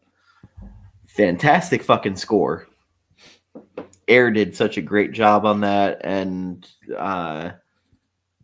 it was a great adaptation of the book, and I did not know Sofia Coppola had it in her to make a movie like that because she was still fighting basically being in Godfather 3. Dude, I'm still sour about shit, I can't remember the name of it now. The movie with Bill Murray overseas. Supposed to get a 4K Lost in Translation. Yeah. So now I'm gonna have to get the stupid Blu-ray, and I'm sure once I do that, they're gonna have the 4K come out eventually. And it's weird because for Keanu Larber to have canceled that, something must have gone real wrong. Yeah, stupid. Now I've had stuff from them get delayed like a year, but for them to just outright cancel it. So either the footage they got, something went wrong, or they maybe couldn't strike it, or maybe the money wasn't theirs in profit to go through the whole process. I don't know, but well, I've also been laughing people trying to find high quality versions of 28 Days Later and 28 Weeks Later. Oh Jesus! I so wish I would have bought that last year on Amazon. I heard Blu-rays are going for like $300 now. There's never been a Blu-ray. What? There's no reason there was a Blu-ray, UK version. There might be, but there's never been a reason to upgrade it because no, there's no American version or like. Well, it was shot on Sony Handycam. There's no high res. So even like DVDs though and stuff, like you can't. Both movies were shot on stupid, like shit you bought at Best Buy. Well, yeah, but they even got Blair Witch on Blu-ray, and that's fucking Handycam or whatever. You heard what the 28 years later is now filmed on? Apple iPhone 15. Nice. Yeah, they filmed the whole thing it's on it. Jeff. What's Hey, up? Jeff. Cantonese comic. You freaking Floridians stick together. Excuse me. I believe you mean part of the Double Dragons. The Double Dragons. His show, Double Dragons, with the taco tour guide. Wait, what? You got a new show? What? Yeah. What? Yeah, Jeff. What the fuck, man? Dude, I've been out of watching a lot of YouTube. You don't go on Instagram and see his stories and posts? I'm offended for him. Unless he's got a new account, I should be seeing. No, I mean, when it's not Vampirella cosplayers, that's all I see is Vampirella stuff. What are you talking about? There's other stuff on there. It's hard to miss. Come on, no way. It's hard to miss the bosoms of cosplayers. I mean, you know what's funny, Jeff, is the other night I actually watched Frazetta Friday. It popped up in my YouTube recommended, so I'm like, oh, all right, I'll check this out. It was good. It was good. Shit, I think it was it Sarah, or I don't know which one. It was a year ago today that Jeff and Puff were on here with Tessa. Damn, that was a year ago. Jesus. Yeah, when you were drunk talking shit about Ryan. Oh, Dan, you coming to MegaCon? You are the third person to ask me this week. I am off the weekend before, of course, because that's what my crackhead luck is, because I never looked at what the dates are. Don't get personal days. Take time off. Come on. I'm going to try and go for a day. Tessa was already asking me if I was going, of course, after I already requested vacation off. So fuck me running. So I'm hoping to go for a day. Probably have to ride with Gambit, but I'm going to try and wing it and figure it out. Oh my God, we got a celebrity in the house. Happy Kwanzaa, John. And if only he would grace us with his presence at the end of the show or right now, that'd be awesome. Wish you a Merry Christmas, a Happy Hanukkah, a crazy Merry Kwanzaa, Christmas, and a tip-top tet. Happy Festivus. Happy Hanukkah. It was from Krusty's crazy holiday special. And to answer Gore's message from earlier, yes, I think I'd probably like it too. I loved Hugh and his little cameo in Friends when he was berating Ross's Rachel on the plane. That was hilarious. John loves American Psycho. That's what I heard. Complanos. Yeah, that's what I heard too. He loves American Psycho. He also thinks it's underrated. He thinks it's one of his top 50 favorite films. So on the way to his house, I got his address. No Country for Old Men, the extended Cohen cut. You know, John, by the way, I would love to do the top 50 with you and Gretzky, Matt, but unfortunately, I have to return some videotapes on that night, so I'm not sure if I can make it. A bastard, Cormac McCarthy. Oh my God. John's a hater. You know what the funny thing is? There is a movie that came out around that same time as The Road that I loved. And it was the one with Tom Hanks and the kid. It's the crime one. It's not History Road to Perdition? Road to Perdition. Fucking love that movie. That is a fucking classic.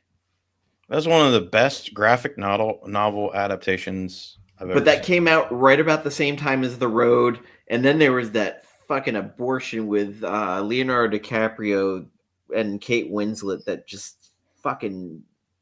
I fell asleep during. What? I thought you were going to say the stupid Scorsese one that he did with DiCaprio, but... Revolutionary Road. I fucking hated that movie. Sarah Frazetta, yeah. Yes, Revolution Road. If you want to take a nap, turn on that movie.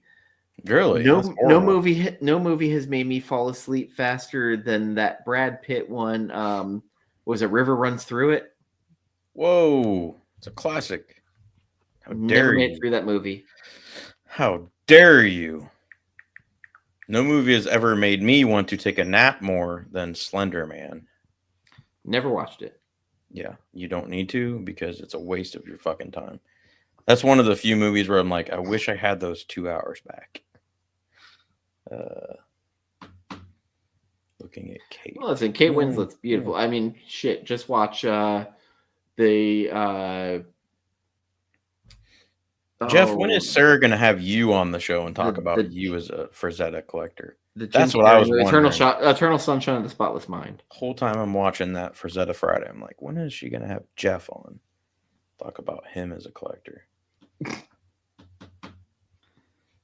Dude, Frazetta girls, though, I mean, everybody knows Gore knows I love my Italian women. To have Jeff on talk about his time as a bouncer at the strip club. Hey, that's one thing we both got in common there. Former bouncers. I like looking at Kate, yeah. Kate is very cute. Bellissimo. I hate that. Like, I come from an Italian family. All I remember are the curse words. Oh, yeah. I mean, I know a lot of those too, but I try to use the beautiful sounding one. Hey, Taylor. Here we go. Ghost World was good. Ghost World? I'm not familiar. Oh, that was our introduction to Scarlett Johansson. I thought it was Ghost in the Shell. No, Ghost World. Ghost in the Shell. Fuck you. Fuck, that movie was terrible. I know. I was just kidding. No, but the animated Ghost in the Shell. That was one of the first. Oh, yeah, that was great. But, man, oh, my God. That Ghost in the Shell movie. Are you a ghost in the shell? Yes, I'm talking like a robot because that's what I'm supposed to be. I've never seen Ghost World, though. That's right. Ghost World was good. It was with was it Thora Birch? Gotta add that to the list. And then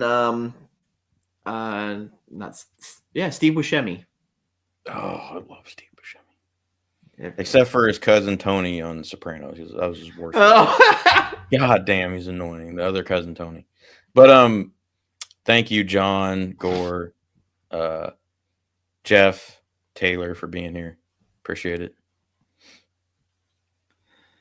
Yeah, I'm gonna have to make it out to MegaCon just to meet Puff and Jeff. Oh, NorCal's here. Yo. Hey, yo.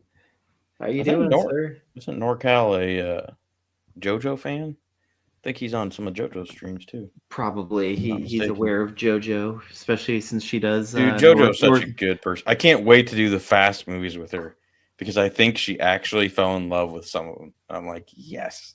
With the Fast, she's like, some of them. I said, not all of them, but yeah, she said she would never be interested. Never. I might have to jump on those shows with her talking about them because when it becomes Axe Body Spray Ocean's 11 is when I started really.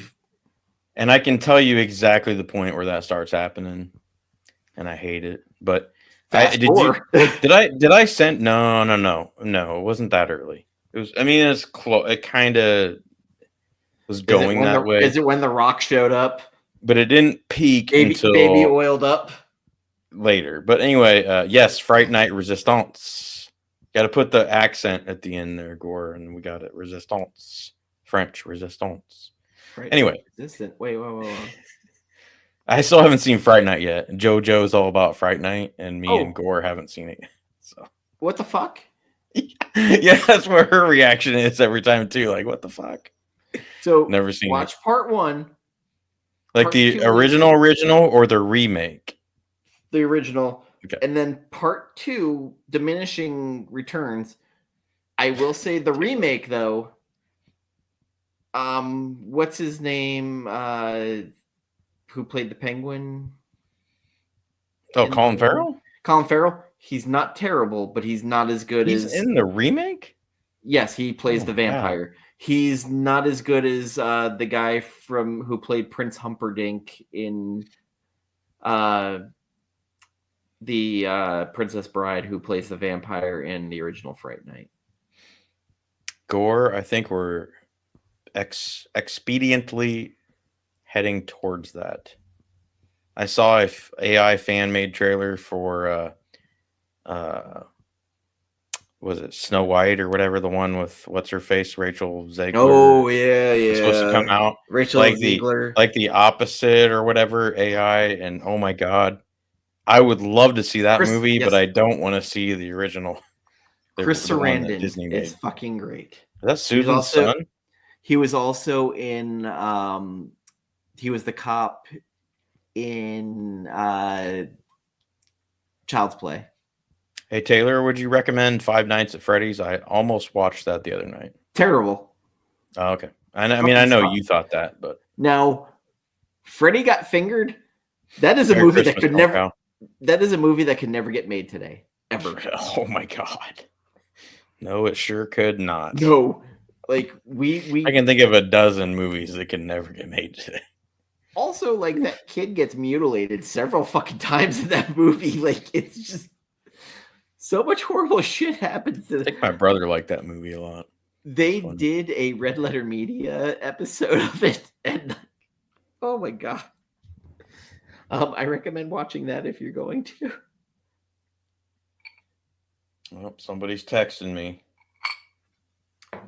John, I agree with you that I'm fine with Tom Green not being in another movie for a long time. Like I watched Road Trip. It happened. I'm good. You didn't like Road Trip? It was fine, but Road Trip was fun, dude. I love what's her face? Something smart. Amy Smart. Amy Smart. Oh my god. Star of Crank 1 and 2. That's probably a big reason why I like Just Friend so much. The star because of her Crank 1 and Ryan Reynolds. But the star of Crank 1 and 2. Amy Smart. My mom's texting me. Uh-oh, I can't. Uh-oh. I heard about the stuff you were saying about I was going to say, my brother's probably putting our freaking live stream on blast right now or something. I have no idea. But, did you know Carl loves Monica Bellucci? I'm pretty sure they would not be surprised by that. At least my brother wouldn't. My parents probably have no idea. But who's the Monica Bucci? No, Bellucci.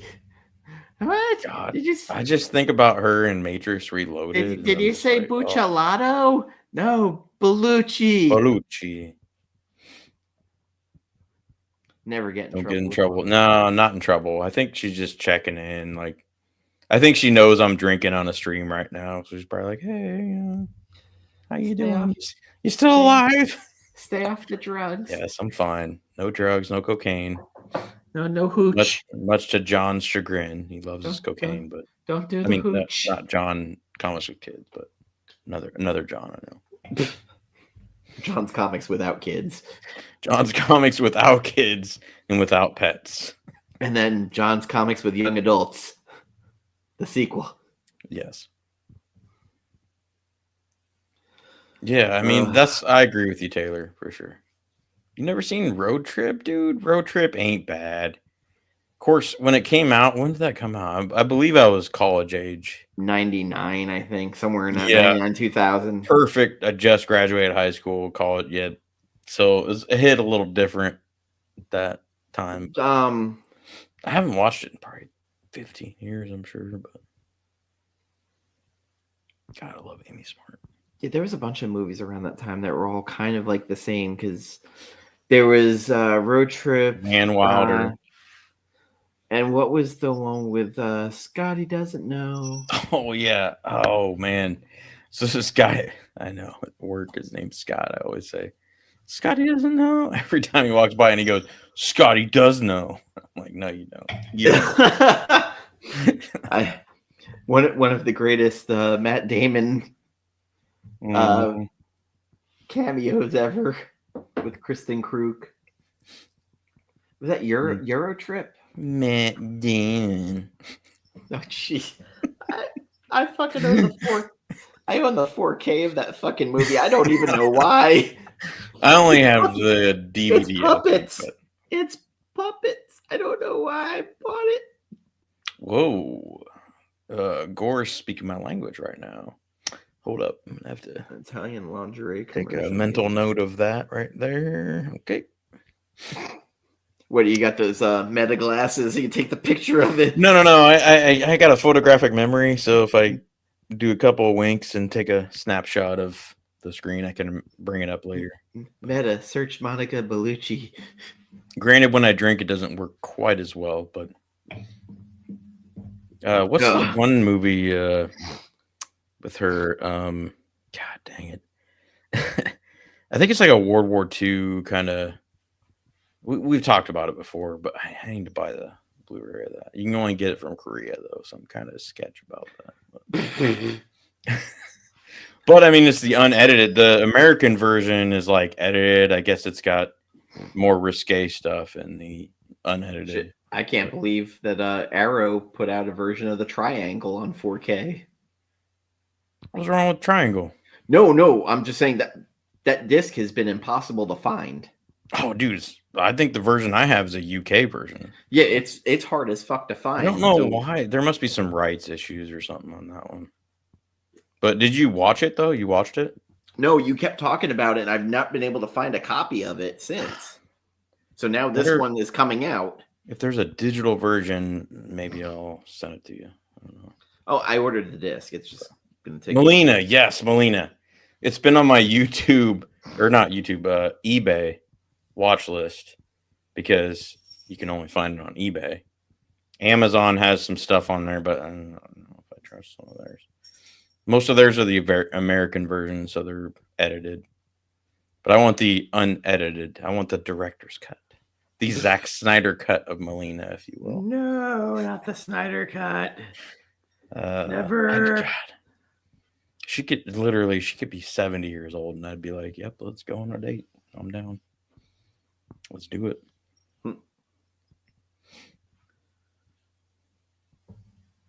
Oh, they come out with a 4K version of The Holdovers. That's odd. The Holdovers? Yeah, I think it's an airport movie. It's been a long time since I've seen it. It's the problem when you follow Dawn of the Discs. They let you know every disc coming out. Well, my cat's getting the zoomies. Uh-oh. I had to Google search it. Thought you were saying Monica Bellucci. No. Bellucci. Belushi. You had John me Belushi. at Italian lingerie. Yes, John. Italian lingerie. So there was one where she was like, God, it was one of her first films. I don't want to say she was. Well, no, she was Mary Magdalene in Passion of the Christ, I believe. But that's not what I'm thinking of. She was one of the most gory horror movies I've ever watched that's not a horror movie. Facts on that one. By the way, the special effects people on that are the same people that worked on Crank 2. Now you just destroyed my respect for Passion of the Christ. Listen, those are the facts people need to know. You do deliver the facts. I will give you that. People need to know that the people who did that movie are also the people that made the exploding boob in Crank 2. Yeah, but it's nothing like the boob that pops out of someone's back in The Substance. Fucking great movie. Great fucking movie. I hope Demi Moore gets nominated for an. She won't, but she will not. I really hope she does because she fucking deserves it. I'm telling you right now. I didn't see every movie, but I saw a lot of movies in 2024, and she was the best actress I can think of every time. Even though it might not be my favorite movie, might not be my favorite character. God, she was amazing in that. One of the best body horror movies I've watched. Oh my God. And I don't know if I'm ever going to watch it again. And I was surprised JoJo didn't talk about that movie like at all. And I was expecting her to talk about it quite a bit. She did see it though.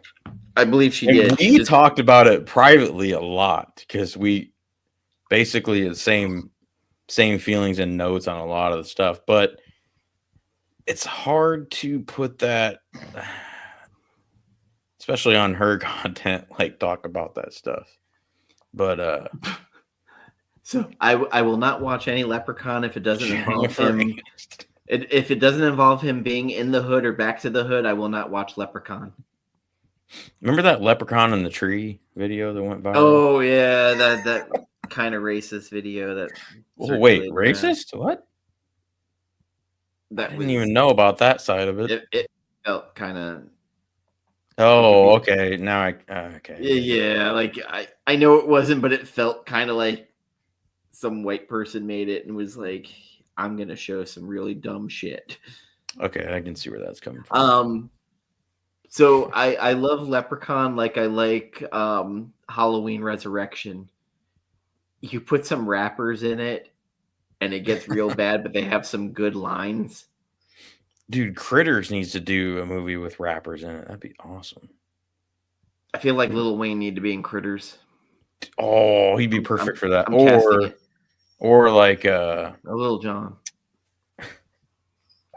It's gotta be a little. All right, that's fair. Maybe Diddy, but Diddy will get oiled up. He'll get oiled up by one of the Critters. I'm not sure Diddy's gonna be doing much entertainment. I'm not sure why. Well, he might be doing some entertainment. I mean, depends where he's.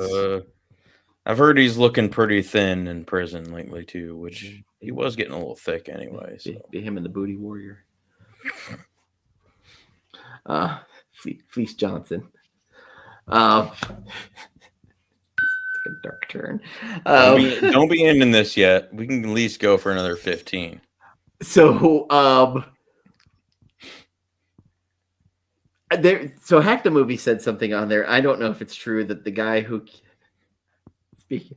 Hey Tessa, you came in the what's up? Dark part of the show. Yeah, you came in a real dark part of the show. So, Halloween Resurrection. The line with the trick or treat motherfucker. Supposedly the guy who killed Osama bin Laden yelled that out. I haven't been able to verify it because they said on Hack the Movies that was in the guy who killed Osama bin Laden's book. If he said that, then I love that. His ass. What's up? I love that Freddy from Halloween Resurrection, Busta Rhymes' legacy lives on. The only thing he needed to add was, "You look like some chicken fried motherfucker." Say, I think Scully likes Tessa because she didn't show up till Tessa showed up, and then boom. Cats love Tessa. David Harbour. We're long since past that. We are long past that. But he is a hunk, and he was a hunk in that movie too. I loved him. It was awesome. Maybe not so much as Red Guardian, but yeah. That was I don't know, that was kind of stupid hunk, but as soon as Netflix does the final season of Stranger Things, I will resubscribe. I didn't watch the last two seasons. What? I didn't watch the last two seasons. What the fuck is wrong with you, Dan? He's the hunkiest. He is pretty hunky. Scully right here, she loves David Harbour. Every time I'd watch Stranger Things, she'd be like staring at the screen. Bradford can't even be bothered to get off that and X-Files. She loves when her namesake is on the screen. Dana Scully. Stranger Things Resistance. No, Gore, no. Stranger Things is awesome, man. So many homages to X-Files and Fringe, and yeah, Kitty knows what's up. Bradford would never stand there or sit on me like that. He's really? Too damn old. He's too damn old. Well, listen, how old is Bradford? 15. Oof, yeah, she probably won't do that when she's 15. No, I mean, like, he can't even meow anymore. She's still pretty fairly young, I think. Tessa got to hear his version of meow. Jesus. His version of meow was a meh. She just typed about 8 zeros in the fucking chat, but that's all right. Hey, what's up, A+ Comics? Hey. Never seen whiskey for my men, beer for my horses. Beer for my horses.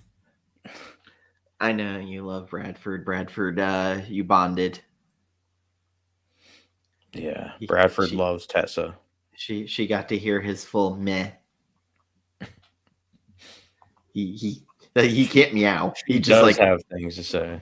He just can't. He's just like meh. Scully, dude, it's weird because when I'm live, she doesn't talk much, but when I'm not live, she talks all the time. He doesn't talk much. Except when he's hungry, and now he doesn't go up the stairs. He just sits at the bottom of the stairs. Siamese are fucking vocal, dude. I did not know that about him when I first got her.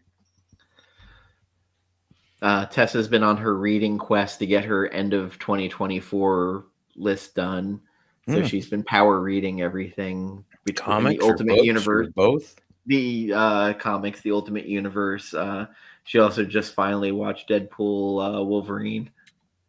Whoa! Finally, what the fuck?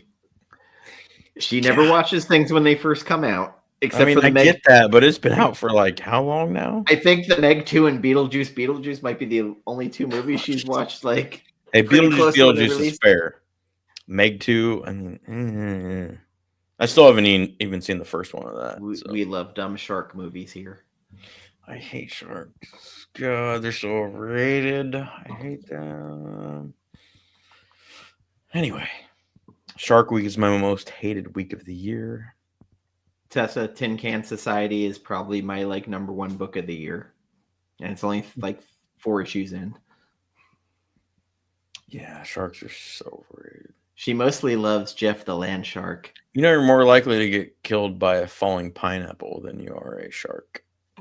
More people die by a falling pineapple every year than a shark. That's all I'm gonna say. Or in a car. Anyway. Oh no! Nobody loves Jaws. I thought John had left. I was so worried if I said something. He would come in and he Jaws 3D is also a bag of shit. Jaws 3D. John loves Jaws 3D. Loves it. Yeah. I don't get the shark thing. Last Mermaid is a top of mine for this year. Then again, I like snakes, and a lot of people are like, "Oh, I hate snakes." Oh yeah, especially Indiana Jones. Don't get snakes. Yeah, Indiana Jones hates snakes. Why'd it have to be snakes? Snakes on a plane. Dennis Quaid is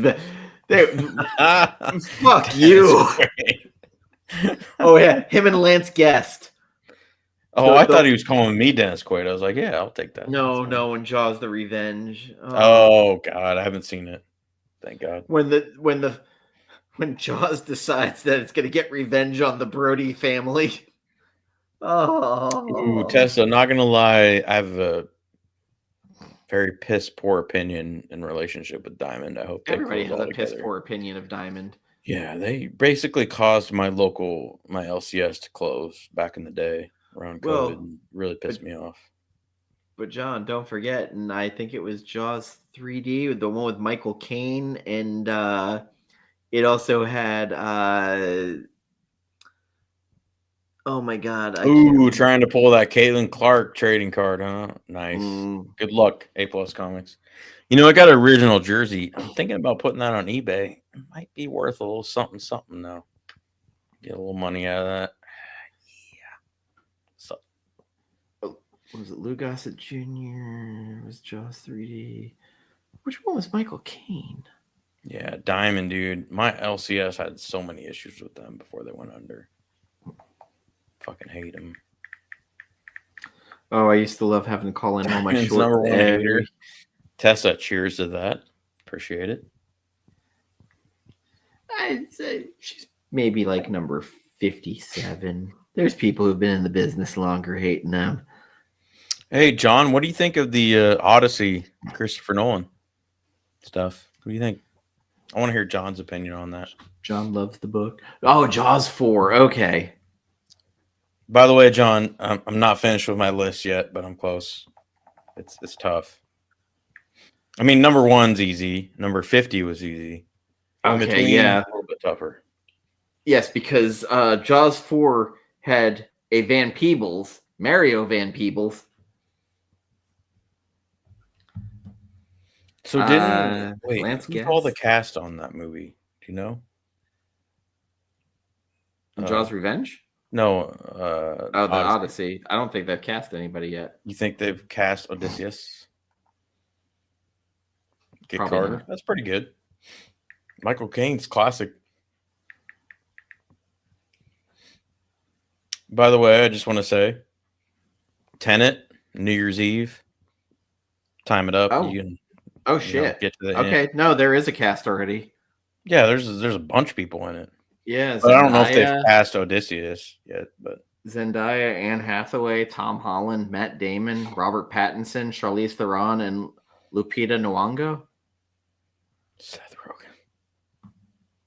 Yeah, Seth Rogen. Who better to play Odysseus? Yeah, Seth Rogen. If that happens, I don't think that's going to be Nolan's best film. We want a stoner playing Odysseus. Oh man, I got lost at Chris wouldn't sea. do that. There's no way. I do respect him so much more every time I see a short about actors. Like, did you see the one with Downey giving the behind the scenes on Oppenheimer about every time he'd see Christopher Nolan, he'd throw his phone away because Nolan hates Oh. phones on set and blah, blah, blah. I'm like, damn, I respect that guy so much. Because if I were a director, I want to think I would be a lot like that. Get your phones out of here. Focus. Oh, you'd be that auteur, like Oh, fucking A, I would be. Yes, 100%. That's how I am at work. I can't stand the Gen Z and the Gen A's who have their fucking get off your phones out while pedestal. you're. Get It's off like, your dude, pedestal, seriously, man.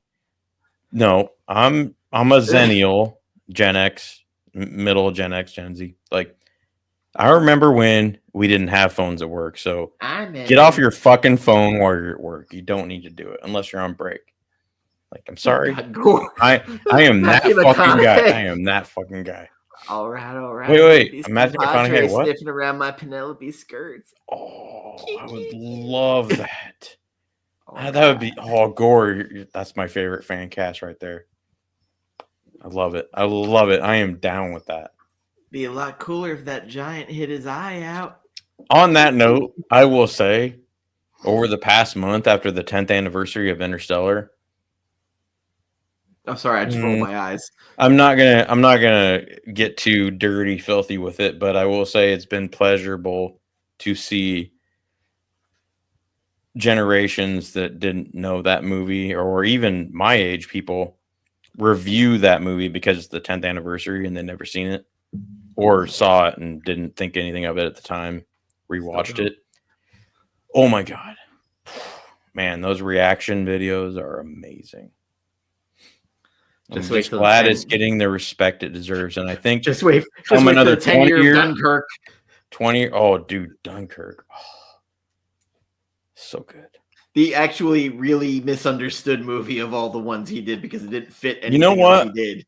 I'm not gonna lie, I think that one might be the most misunderstood movie, even though I personally tend to gravitate towards Tenet as being misunderstood.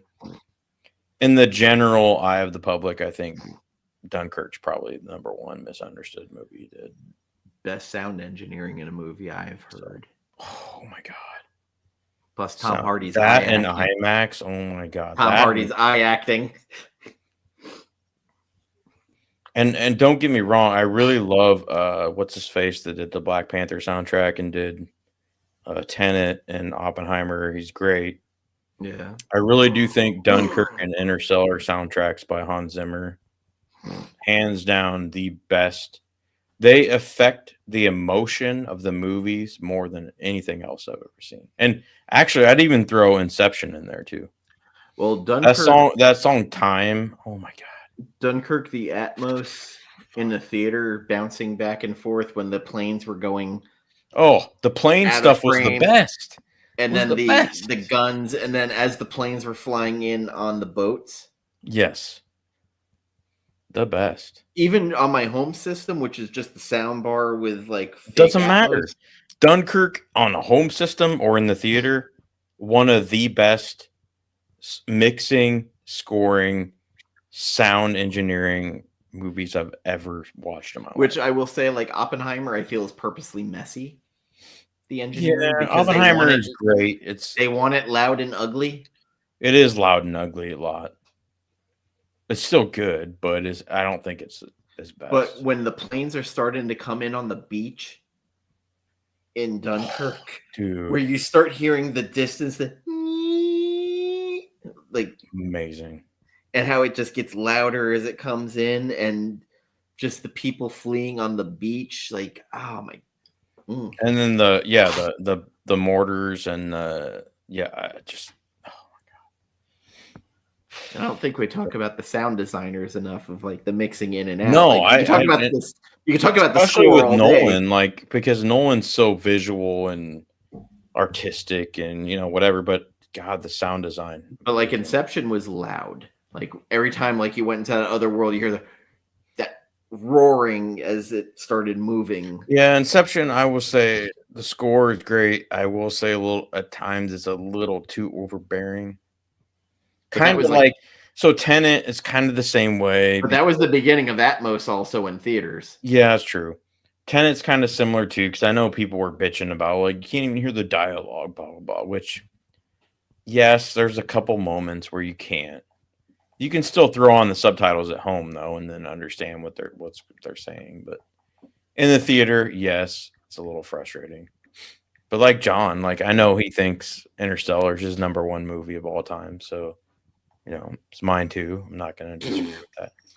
But yeah, Dunkirk. I will say though, The Prestige. Oh my god, that movie moves up every year.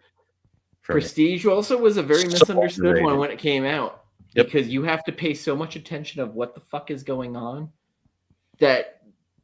What was it when we had John on? All of us were like, "Hey, we noticed something we didn't notice last time. How the actual movie follows the actual act of The Prestige." Well, and every time I watch it, I find something new I didn't catch before, which is very rare with movies. So I would say Interstellar and Prestige are probably one of the two that are like that. Like Dunkirk's the one that keeps creeping up on me, because that was the one, like when it came out, I was like, I don't need to see another war movie. And then I watched it and I was like, well, agreed. That was great. A lot of people were tired of war movies, and I was kind of there too. And my dad especially, but like even him, after so far along, he saw it on TV or something, I don't know, a couple years ago. Like, that one was a little bit better than I thought it was the first time I saw it. I'm like, yeah, because you're kind of catching on. He didn't like the time separation distillate that Nolan plays with a little bit, because he didn't get kind of what was going on at first, because he likes a linear. He's the old school. So I will actually add something to something I never thought I'd say. I watched Barry Keoghan a lot more after watching Eternals, because he was the most super great in Dunkirk, man. He was the most interesting part of Eternals, and then I was like, shit, he's the guy who was in Dunkirk. So then I watched it the second time, and I started watching him a little closer. Arguably, he could be one of the top 3 most interesting characters in Dunkirk, and it's a small role. It really is. It very much is. Well, Tom Hardy might have the smallest, because he doesn't fucking talk barely. Yeah, but I mean, the whole like running out of gas and then just landing on the beach, and I mean, the whole about to crash, and you're watching his eyes as he's it's his eyes and his voice. Yeah, that's all you hear. I'm basically fucked. I'm either gonna get captured or I'm dead.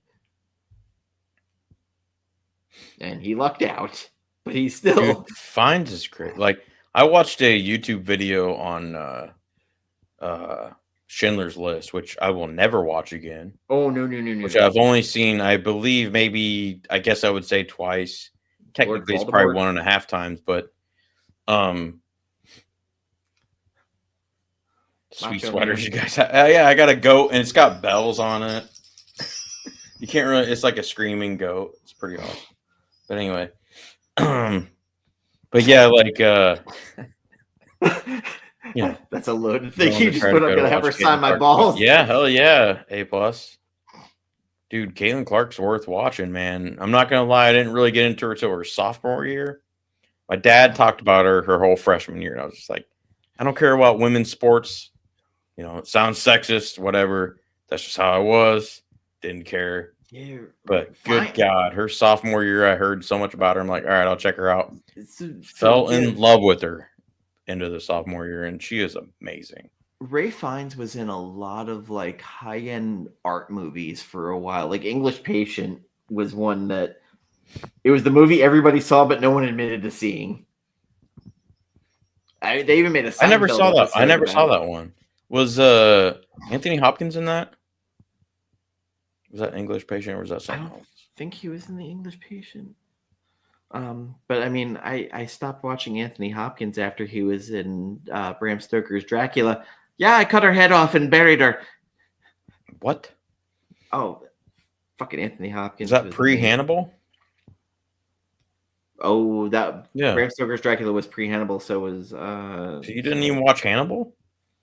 I didn't need to watch it. I read the book and it was terrible. Now the Hannibal series was I actually liked the book. Oh, the TV show was great. TV show was great. Um, Never saw Wuthering Heights. Heard a lot about it though.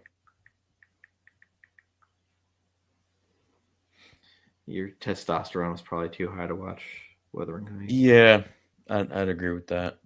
Fair statement. But I mean, I still watch women's basketball when Caitlin Clark's playing, so you know. That's geographical. Geographical. Yeah, if she wasn't with Iowa, I probably would have never watched her. You're probably right.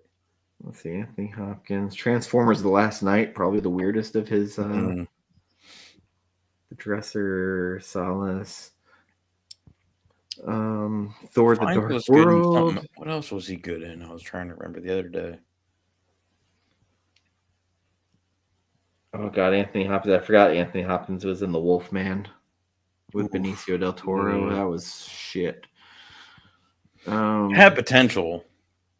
Mission Impossible 2.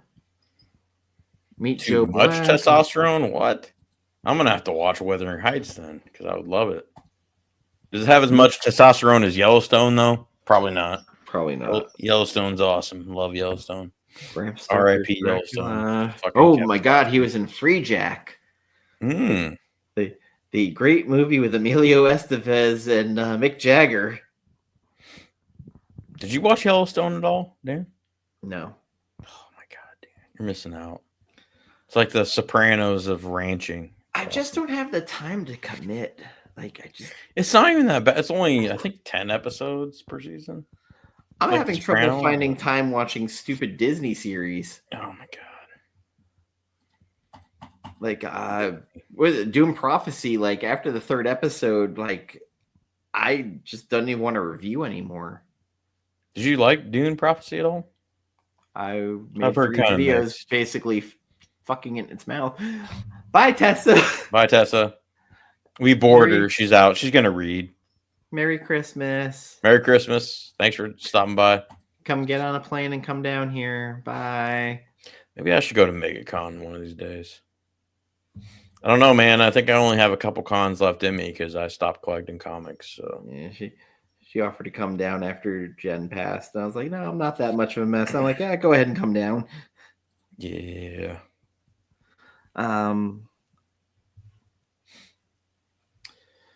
Well, it's 11 o'clock.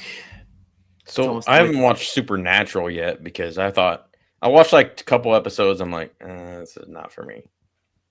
A little too romantic, but no, one of my friends was like, no, you need to keep watching. I'm like, God, I don't know. Shirtless dudes, just not for me. If nothing else, I just want you to watch one episode. They cross over into Scooby-Doo. What the fuck? Yes, it is fucking amazing. Supernatural Resistance. Yes, gore. They go into Scooby-Doo and do an animated episode. If you watch no other episode, just watch that one.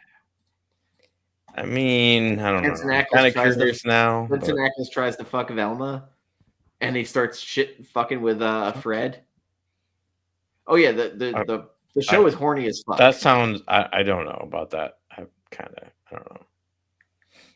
But one of my friends, she's a huge X-Files fan, and Fringe, I think. But she's like, "Oh, you gotta watch Supernatural." I watched 3 episodes. I'm like, yeah, I don't think this is for me. I mean, she's like, oh, you got to keep watching. I'm like, nah, I'm just not into it. Because you got to do at least, in my opinion, the 3-episode test. Give it at least 3 episodes. And if it's not good after that. It's like the X-Files, but it took me a season because it's dark comedy. But it does have the WB, got the shirtless dudes. I don't know why. And then they start bringing in my Deathstroke picture back there, but and they start bringing the hot girls in, and then they bring hot girls. What? Yes, like Katie Cassidy, way back in the day. Hey yo, before Arrow. So there's a Katie, and before Cassidy. I saw her leaked phone photo. Wait, did I say that out loud? There's a show that Katie Cassidy was in called Harper's Island, and it was a murder mystery show. It was fucking great. The first season. She's all right. I mean, if you like the whole, I know what you did last summer shit, which apparently you do. Well, I mean, I like the first one. I was being a little facetious when I brought What, that you up. didn't like Jack Black when he was playing a Jamaican No. in part 2? You didn't? Well, shit. No. Nope. How could you not like Jack Black playing a Jamaican? I don't even know what you're talking about. Jamaican me crazy. Because I only remember the first one, so I don't know. No one remembers part 2, but I remember Jack Black in it. And I honestly did not even know he was in it. The singer Brandy. Oh, okay. I do remember Brandy in it, yes. Who's more famous for her brother making a sex tape with Kim Kardashian. Right. Yeah, Ray J. You're welcome. R.I.P. Ray J. And the Raycon headphones. His career, anyway. Wait, Raycon headphones don't have anything to do with Ray J. Yeah, no, that's him. What?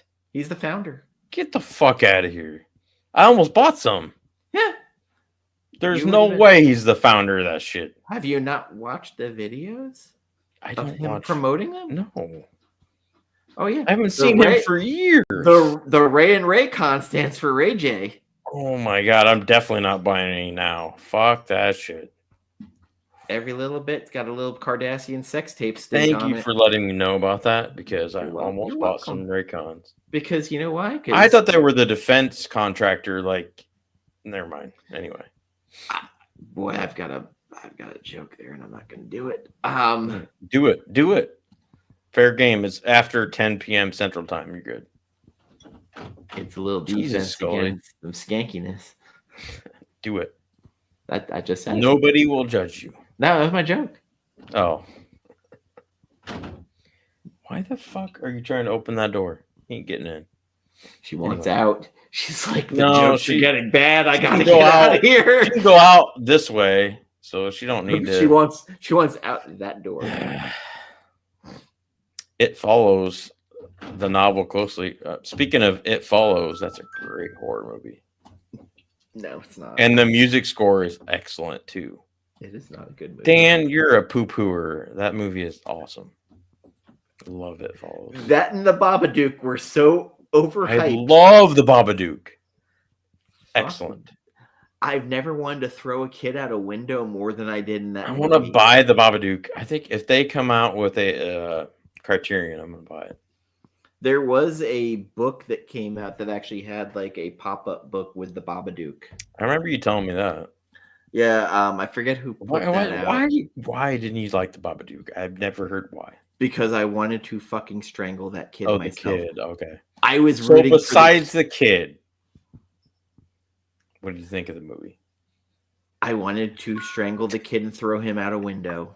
I was rooting for the Babadook to kill the fucking kid.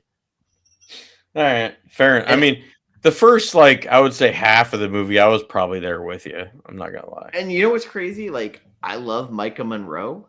In The Guest, I had the biggest crush on her.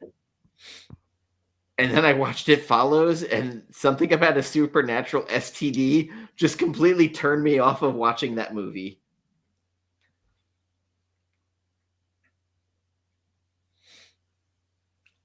And I wanted to like it because I like Micah Monroe, and I didn't see another movie with her in it till Longlegs. Hold on, I gotta find this horror movie that I forgot about, but I gotta ask Gore if he's ever seen it and if he likes it. And is it Suspiria? No, it's not. No. But it's kind of is it kind of sketch? Horror? It's kind of sketch, so I might get judged for this, but I don't fucking care. So I'll be right back in a minute. What could be sketchy on this show? Hold the fort, Dan. What could be sketchy on this show? What could you be telling me that's more embarrassing than me liking Crank 1 and 2? What is it? I like Punisher Warzone. It's embarrassing. I love it. Oh, Possession. Is it Possession, Carlito? Because depending on which version of Possession it is, it could be terrible. Is it The Orphan, the second sequel? Were you bone zoning the little girl in there who's not an actual little girl? Because those Orphan movies are creepy.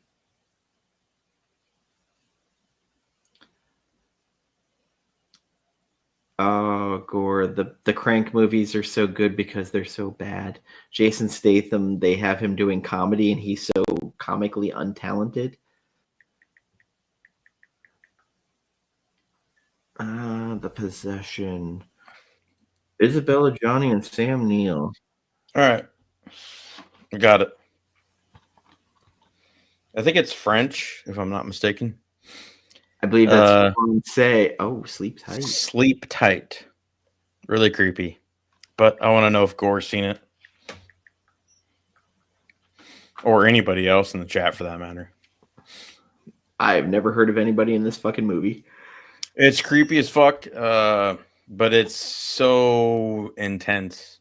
Oh, it's on AMC Plus. Is it really? And Freevee and Peacock and Pluto. Gore hasn't seen it. Oof. I want to know Gore's opinion on it if he watches it. It's like, so it's not a horror per se. It's more of just a creepy. God, I hesitate to call it a romance, but it's almost like I don't know. It's tough. It's kind of psychological horror, I would say. Maybe it aligns with that, but there's a new streaming service called Fossum. Never heard of it. Neither did I till the first Transporter's fun, and I like the second one too. And then I think I bought the whole series because I liked the first two, and third and whatever ones are. The Transporter I really liked, and then there was that movie with Mark Wahlberg in it where they were the hitmen. Wait, no. Oh, okay, never mind. I thought you were gonna say a tying job with Handsome Rob is Jason Statham, Handsome Rob. I love that movie. Donald Sutherland, rest in peace. Donald Sutherland was in one of the best horror movies ever. If you're gonna say Don't Look Now, I still haven't seen it. Nope. The Invasion of Body Snatchers. Ooh, yes, for sure. Yeah, Tying Job's awesome. I mean, the original and the remake. I don't really remember the original that much, but I know I saw it when I was a kid. But the remake, I loved. Like, even though Mark Wahlberg, Charlize Theron went before she was like big, and then Jason Statham before he was big. Oh, the big hit. Oh, I remember that. Yes. Yeah. I had that in VHS. I never bought after that though. Big Hit was fun. Got rid of my VHS. That and the Transporter came out around the same time. But Lou Diamond Phillips? Yep, he's in it. Oh my god. I recommend anybody who is wanting to watch a good horror movie that kind of got buried. The Collector and The Collection, it's 1 and 2 of the series, are both on Pluto TV. Okay, and you've said that to me before, and I still haven't watched it yet. In particular, the sequel. If you like Terrifier and Terrifier 2, you will like this movie. It is a little bit of torture porn, but the protagonist it has one of the most satisfying fucking endings I've ever seen in a horror movie. Like, it's so memorable. Like, to this day, I still, in the way Martyr stuck with me in a negative way of how miserable that movie. This was satisfying on every end. I don't know about miserable, if that's the right word, but like, I don't know how to describe that movie to anybody. Martyr stays with you in a way that's just. It's not really. I mean, yes, miserable, also hopeful. If that makes sense. I don't know. It's weird. You don't know what it is. It's a weird dichotomy. But Martyrs, oh my god! Sometimes I still think about that movie randomly throughout the year. It's so weird. And trust me, I had a friend who watched it, and she was like, "I'm never fucking watching this movie again." I was like, "I know." You know, I feel the same, but I still want to buy it. I still want to own it, and I still can't find a good copy of it. Unless it's UK. They're all UK, but the 4K copies now are all region free. Which, wait, there's 4K copies now? Yeah. Okay, maybe I'll check that out. I was just doing Blu-ray before, but yeah, so like my friend watched it and she's like, "I'm never gonna watch that movie." Like, I'm never watching that movie again. Which one? Who was it? Somebody I work with. Oh, okay. Don't Breathe is so much different than The Collector. Nobody got a turkey baster with jizz shoved in their mouth. In the sour like spot with Don't me. Breathe. I'm not a fan of Don't Breathe. It's different. And I saw that in the theater, and I was like all hyped up for it, and just. So I watched it because Fede Alvarez, his version of Evil Dead he put out. And that's what I heard. Like you and JoJo and other people were like, yeah. With the same actress, the main actress playing the protagonist. Oh, man. Couldn't get into that. Well, I had the same thing. Alien Romulus. I loved the first 45 minutes because it had nothing to do with any of the other movies. And then it started talking about the other movies, and it ruined the whole experience for me. Where it became hey, remember this? Remember this? Oh, man. It's like Tony Soprano said in the last season, remember when is the lowest form of conversation. John might appreciate that if he's still here. It became like an homage for no fucking reason where everybody wanted to see. Yes, 100%. And I'm going to tell you the greatest alien. And I don't know if NorCal. I never did see Romulus, so I'm glad I'm here. I don't know if NorCal Geek was reading it, but the Alien series from Marvel that came out from Philip Kennedy Johnson, where they went to the planet and they sent an army of the Synthoids, was one of the best alien stories I've read. And they also did a Predator series with Predator versus Wolverine through the ages. Fucking great. I do have that trade paperback. I haven't read it all. It was good. It was surprisingly I heard good. I heard it was really good. I thought it was going to be absolute shit because it's like, we're going to take peanut butter and chocolate, try to make something out of it. Well, peanut butter and chocolate is the best ice cream ever. They just did a Predator Black Panther where the Predators were trying to get the vibranium to make new armor. Pretty decent. Wait. Is it? Maybe I'm wrong, but I thought adamantium was stronger than vibranium. So the vibranium and rarer. The vibranium collects energy, and a lot of their weapons are energy.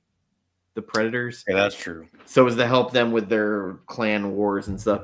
So that was interesting, and I guess there's going to be a Predator Spider-Man book where I'm like, well, that's terrible. Dude, I love Spider-Man, but come on, man. Predator would fucking waste Spider-Man. It's DC Wolverine Predator is a better fight story. DC Wildstorm back in the day did one of the most braver stories I've read, where they had the aliens decimate Stormwatch. The aliens got on the Stormwatch satellite and basically annihilated the entire team. NorCal, that's why I decided not to go see Romulus in the theater, because I was like, it's on Hulu right now, and that's feeling it. It's on Hulu right now, so like if you have Hulu, it's worth watching, but like it's 45 minutes, fucking great. Good night, mommy. Cora, what is that related to? What are you talking about? Like Don't Breathe? Or? Good night, mommy. The only movie I've seen with mommy, and it was Mommy Dearest, and I'll never watch that fucking movie again. You really like the Black Coat's daughter, though, right? Dude, you and Jen, I remember recommending that to you too, and like Jen, I think Jen fucking hated it. Oh, her and I both watched it. We did really. I don't know like, what the fuck. God damn it! I'm never recommending a movie to anybody ever again. So my greatest failure with movies, if the pacing is bad, you're gonna lose me. And the pacing was bad on that movie. It wasn't. I mean, I don't think it was awful. It wasn't great. Good Night, Mommy with Naomi Watts. Oh, Naomi Watts. All right. The first The Ring reboot. Twin brothers arrive at their mother's house and begin to suspect there's something isn't right. Yeah, I'm gonna pass on that. It is on Freevee right now and Prime Video.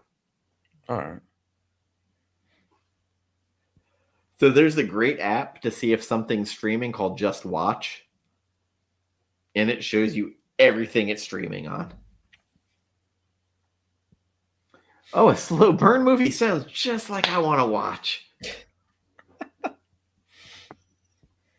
I can handle a slow burn movie, but you got to give me something in that time. Dude, I'm not gonna lie. Violent Night, to bring it back, It's a slow burn. almost turned into a slow. I don't think it was quite a slow burn, but it almost turned into a But slow the burn. pacing continually picked up. It after, like you said, like segments, like Yeah. But there were a couple times where I'm like, okay, let's go here, and then it finally. But yeah. So the movie The Invitation is a movie that I consider like the mother of all slow burn movies, but it's slow burn, but it's building kind of paranoia. Yeah. And it's the same way I'd say the people who complain about John Carpenter's The Thing. Who the fuck would complain about that? I'm sorry, but who would complain about that? That movie is a classic. I have an ex named Miranda who had a lot to say about the end of that movie. I already don't care when you say and her ex. and I are, oh no, we got into a fight because of that movie and I broke up with her. I remember you saying that before. Yeah. Yes. Yeah. Yeah. Miranda, if you're watching this, I still disagree with you. Here. She also told me that the end of Inception was better than the end of The Thing. Dude, NorCal hit one of my favorite slow burns, The Others. I remember being in a theater screening when I worked at the theater when that came out. And my boss, like, he hates horror movies, but we made him go. And, like, he was, like, not scared or anything till the end. And he fucking hated that we made him go to that. Because the ending, it was so worth it.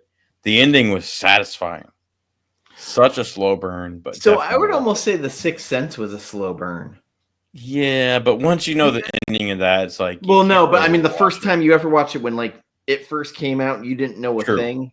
Yeah, true. And that's the bad thing with movies like that, because once you know the ending, you're never going to be able to... But I feel The Others is a little bit different. I think you can still watch that and enjoy the slow burn, whereas Sixth Sense, dude, I haven't watched that in probably 15 or more years because, I mean, you already know the ending. But I mean, there's really nothing to watch it for, you know? I had a friend who hated Split. I love Split. Because they didn't get it. And it was part of the, like, James McAvoy is just basically doing improv. And I was like, you don't understand, like, for an actor to have to do 6 to 10 different personalities, what that does. And I thought he did a magnificent job. I'm not going to lie, though. Watching The Sixth Sense with someone who doesn't like movies, doesn't watch movies, and has never seen it, never heard about it, is a satisfying experience, yes. So because my last girlfriend, she'd but we watched it together. She's like, oh my fucking God, at the end. And it was fun to watch that with her go through that. So, but yeah, like otherwise, I don't know. And weirdly, another Shyamalan movie, Signs. That first time when that alien pops out during that the Spanish party. Yeah. When they first get eyes on it, when Joaquin Phoenix is like, yeah, I can see that. Pretty decent scene. Also, like, another movie by Shyamalan. I hate to even keep saying it. Devil. The one that was in the elevator. Cajun Gambit. What? How about Cajun Gambit? Can't wait to hear what he's talking about. What's his face?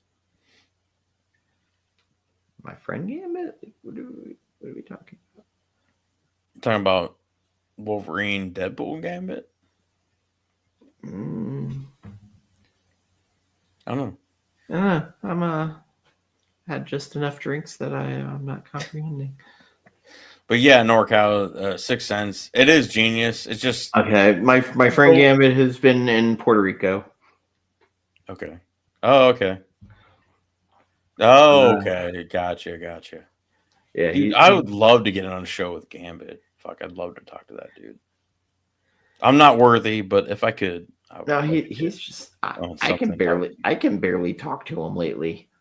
If he comes to like if I go to a con next year, which I might have to go to Maybe Dragon. Heroes, maybe MegaCon. I don't know. I might have to go to Atlanta because Dragon Con sounds like the biggest drinking fucking party ever. Dude, Heroes, I heard, is like the biggest.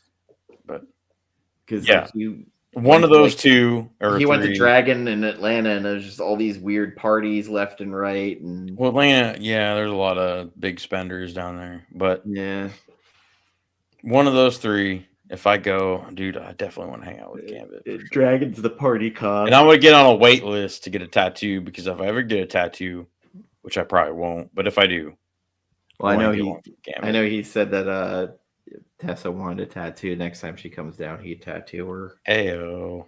I can't. I don't know if she'd get a tattoo. She's talked about it, but I don't know. Yes, it's weird. So I'm looking at the movies coming out. There's literally, other than Nosferatu, nothing I want to see. Wait, but I was going to ask you, what are you most pumped for 2025? Come on, get your look glasses out. Looking. I mean, obviously, Superman Legacy is something dude, that's number one for me, man. I'm sorry. As a comic book fanboy, even though I'm not a Superman fanboy. When Superman's done right, it can be really good. Telling you, I feel like, and I could be wrong, but I feel like this is back to like a Christopher Reeve baseline for Superman. I love it. Also, though, for me, the pictures of Clark Kent when he's got the curly hair, like way different than regular Superman. I'm like, dude, that is exactly how you disguise yourself as not Superman. Is as Clark Kent with the final Mission Impossible I want to see. Ooh, yes. Ballerina, I'm gonna want to see. Yeah, I didn't want to be there, but I'm there. 28 years later, I'm definitely seeing. Even though what's his face ain't gonna be in it. But they're making a Peaky Blinders movie, which is just filmed the Fantastic Four First Steps. I want to see. The Bride of Frankenstein movie by Guillermo del Toro. I want to see. The new Running Man, which could be terrible. Who's the main actor in that? Glenn Powell. Yeah, Glenn. Oh my god. I'm sorry, dude. I am not. I loved him in Twisters. No, we don't need a new Running Man. I like the Running Man movie, the original. So it's kind of one of those like, all right, like I'll check it out. We don't need another American Psycho. We don't need another Running Man. The Wolfman, I'm intrigued by, but it's not something I need to go to the theaters to see.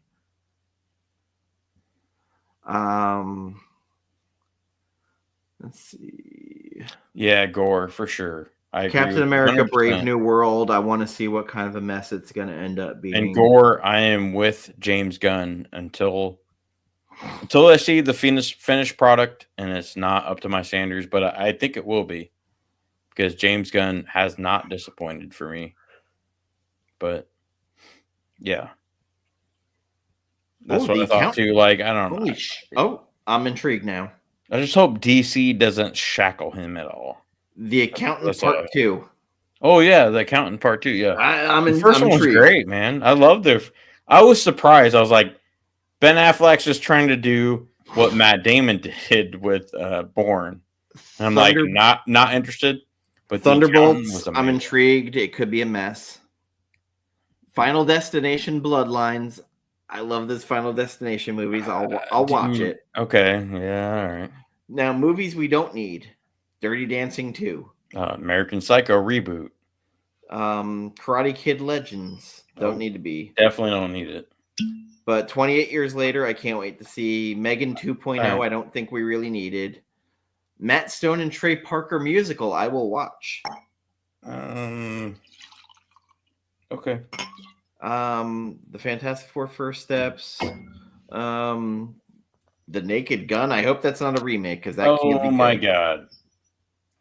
Well, they can't. Leslie Nielsen's not around anymore, so they can't do the Conjuring Last Rites. That sounds like it's gonna be terrible. Did you hear about the Conjuring house recently? Tron Ares. Oh, I'm torn on that. I'm excited, but also trepidatious because The Black of Phone 2. Leto. The Black Phone 2. Black Phone, I really loved, and I'm down for 2, man. Mortal Kombat Part 2. Hmm. Predator Badlands. Same team that did Prey, but now in the theaters. Okay. I'm more sold, but not fully sold. And also, it's taking part in another point in time. And I think it's being done in samurai times. So it's a good idea to do through time. Badlands? Yeah. They could be done in like cowboy times or something. The Running Man, Now You See Me 3, we don't need that.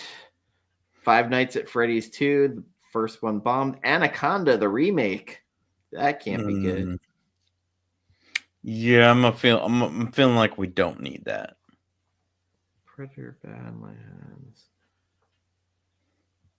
No story stuff. Yeah. And I'm sorry for everybody who came here to watch us talk about Violent Night. It happened a long time Violent ago. Night. If we talk, hey, we can talk about that again. Put a 1 down in the chat if you want us to finish up some thoughts on Violent Night. Predator traverses on an alien wasteland while two sisters discovering their horrifying past.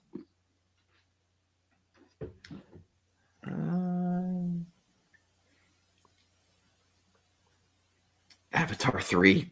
We got another 10 years till that gets made. I'm not gonna lie, I don't fucking care about Avatar at all. I wish James Cameron would do another Terminator over Avatar. I'm not gonna lie. I don't.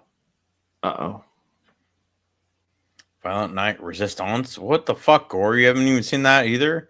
I mean, granted, I didn't see it till tonight, so I'm not gonna judge. But so Violent Night might be the most. All right, there we go. NorCal. Interesting movie that you wouldn't think would get cleared for a sequel because it was kind of like a COVID throw-in movie, and it's getting a sequel. So this is kind of like the viral thing of the internet now kicking in. Yeah, it's bit. Now. My headset's dying. Yeah, like one of your died. Oh, you got another one, so you're good. Yeah, I mean, I don't know. I wouldn't have thought I would have liked it. It's all right though. It's fun. It's fun. Yeah, it was a fun movie. Like it's the popcorn movie. That's what it is basically. You turn your brain off, you watch it, it's entertaining, you turn it off, and it's like, hey, he just stabbed someone in the balls with a sharpened candy cane. That happened. If it means anything, I liked it better than Heretic, so yeah. Well, I mean, they're wildly different movies. Well, I mean, but yes, but no. Like, I mean, structurally wise. Heretic was one of the things where I sat there, I was like, all right, these two Mormon girls just started talking about Pornhub and about someone getting railed. Heretic could have been great, but the final act, dumb as fuck. Sorry. I don't want to diminish Hugh Grant in it though, because Hugh Grant. Hugh. I'm not diminishing Hugh Grant at all. He was top tier. He was Demi Moore substance top tier, but yes, Benny from the Bronx was in Violent Night. Just fucking stupid as fuck. Is what? Benny from the Bronx. Benny from the Bronx. Is he? Yeah. Who's Benny from the Bronx? It's our friend, like Wazamo? Yeah. Okay. Yeah. No, he was all right in it. I mean, he was a little over the top. Yeah, I'm not gonna lie, but I would say if you watch Heretic, you're watching for the performance of Hugh Grant. You gotta just roll with it because there is tension. There is tension through dialogue in that movie that is so good. 100%. And that was like the thing that stuck with me most, especially when they first realized they're kind of locked in the house, where he starts pulling out the Monopoly things, and it's just so uncomfortable. Yeah. And you feel it in the crowd of like, oh, what is going on? But he's so charming at the same time as being menacing. It's like being on Notting Hill all over again.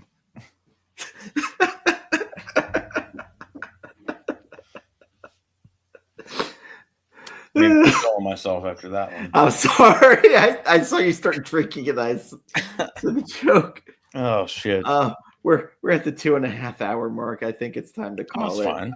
What? I'm my battery's dying. All right, fair enough. Thank you everybody for joining us. We went way off the rails earlier. We chased Tessa out of here already. And now my right ear's dead.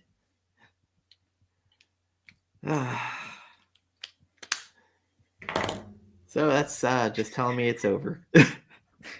It's over, folks. Get out of here. But Merry people Christmas left, to right? everybody if you celebrate. Yeah. We should be back with JoJo. Yes. We talk about Nosferatu soon. It's been forever since JoJo was on. And don't forget about 3,000 Miles with Monica. And we're going to be watching 3,000 Miles Ballerina Monica. soon, I imagine, because I'm going to have to YouTube that. 3,000 Miles of Monica. All right. If you haven't seen Knock Knock yet.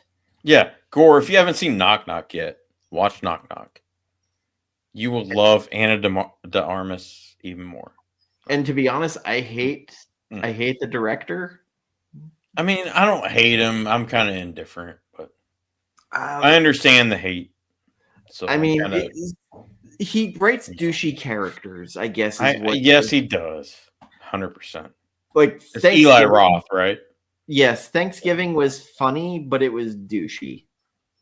Of course. Yeah. I bought it, but still, like it. You know, I'd probably buy it if it was on sale. I'm not gonna lie. It was one of those things that the trailer that they had in Grindhouse was way better than the movie ended up being. You know, much like Machete. Oh God. Not my favorite Quentin. God bless Danny Trejo. I mean, yeah, Trejo. I'd love to have a beer with him, have him tell me prison stories. Fuck yeah. Love to talk about Heat. Oh, fuck yeah, I forgot about Heat. Heat. That character in Heat, it was a small role, but damn, it was impactful. The hell of a death.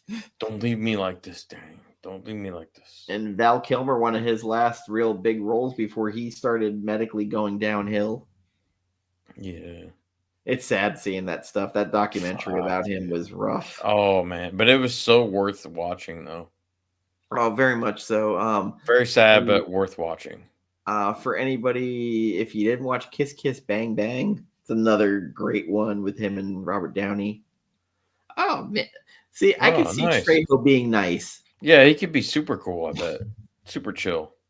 I mean, probably stoned. I mean, I'm not judging, just saying. Listen, I mean, he was in that Rob Zombie Halloween. He's like, Mikey, I was good to you.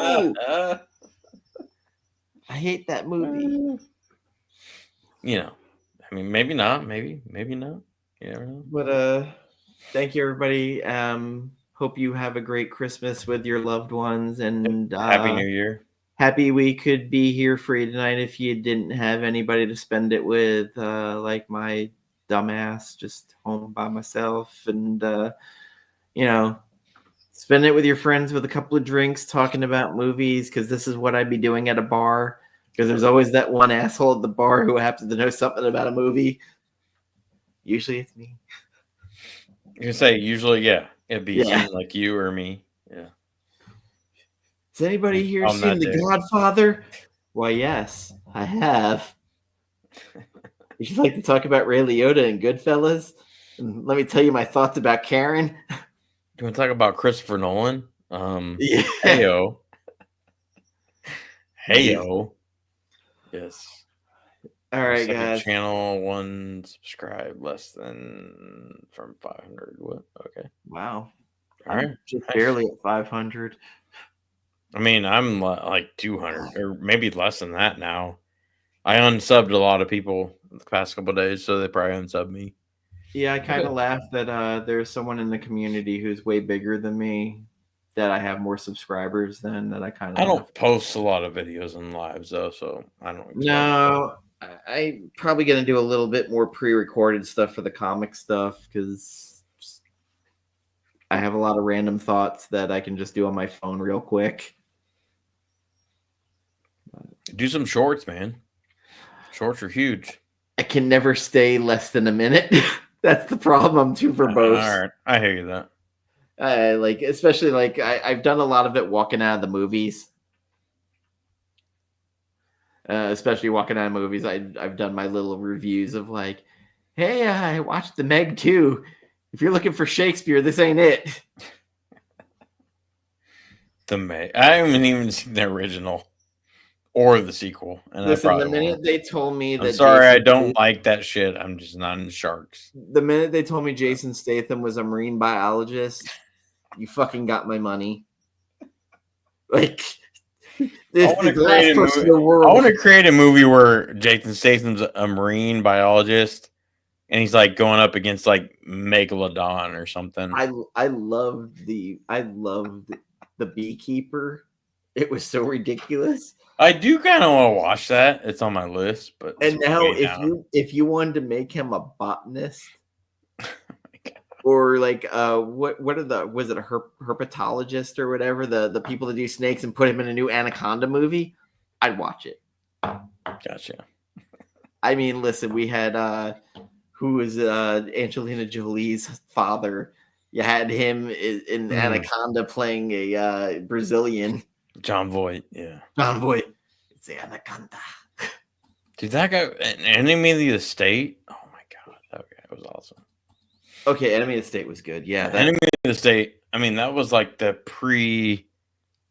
dude. People, okay, if Gen Z or Gen Alpha watch that these days, they'd be like, "Oh yeah, it's obvious." But back in the day, us Gen Xers or Zennials, in between Gen X, Gen Z. What was that phone booth movie? Oh shit, with Kiefer Sutherland. I thought it was Colin Farrell. Colin Farrell, yeah. It was Colin Farrell and Kiefer Sutherland. Oh my god, it was Phone Booth, right? Phone booth, yeah. Yeah. Oh, dude, Underrated. that was crazy. That was definitely underrated. Yeah. And today, that would be. Oh man, nobody today would really understand that except for Gen Xers, I think. But yeah, because now that shit's really happening, so it's wild. They kind of predicted what was going to happen. Fuck. Yeah. And I think Kiefer Sutherland spent it's like 98% of his time in that phone booth during that whole shoot. Like that's fucking Kiefer crazy. Sutherland was in a lot of crazy because he was in that. Kiefer Sutherland is amazing. He's he underrated. Was in that movie. He was in that movie with Freeway. He was in a movie like Secret Service. Yeah. The name of it, but he was underrated, dude. So good. Well, even his dad was like he was in the TNT version of Salem's Lot, and he played Straker in it, and he did phenomenal in it. He was creepy as fuck. He fucking drowned a kid in it. Oh shit! It had Rob Lowe in it. It was good. It was more book accurate. What was that? But no, but A plus. I'm not a huge fan of that. Dollar theaters, I like when they do that with the bars and everything, but I don't like doing that at actual theater. There are a few phone booths left, but it's very few and far between. They're all in New York. Kiefer did start as a heavy. Him and Billy Zappa. He did. Billy Zappa were all the heavies in those 80s movies. Just like James Spader, he was always the dickhead. Especially in, was it Some Kind of Wonderful? Well, he's in that vampire one. Well, Lost Boys. Yeah, Lost Boys. Yeah. Yeah, Kiefer was in a lot of those. But I mean, 24 was where I fell in love with him. Oh, he was good. I mean, that was him kind of Jack after Bauer, the god bullshit. damn. And Fucking Jack Bauer can't be beat. especially his daughter, the Canadian little minx. Oh yeah, that's right. Yeah. Who kept getting kidnapped. Kimberly. Getting the first season for sure kept, getting kidnapped. Kimberly. After that, Kim, Kimberly. Yep. Yeah. All right, everybody. Thank you. So long. Good night. Farewell. Avita. Goodbye. Love you.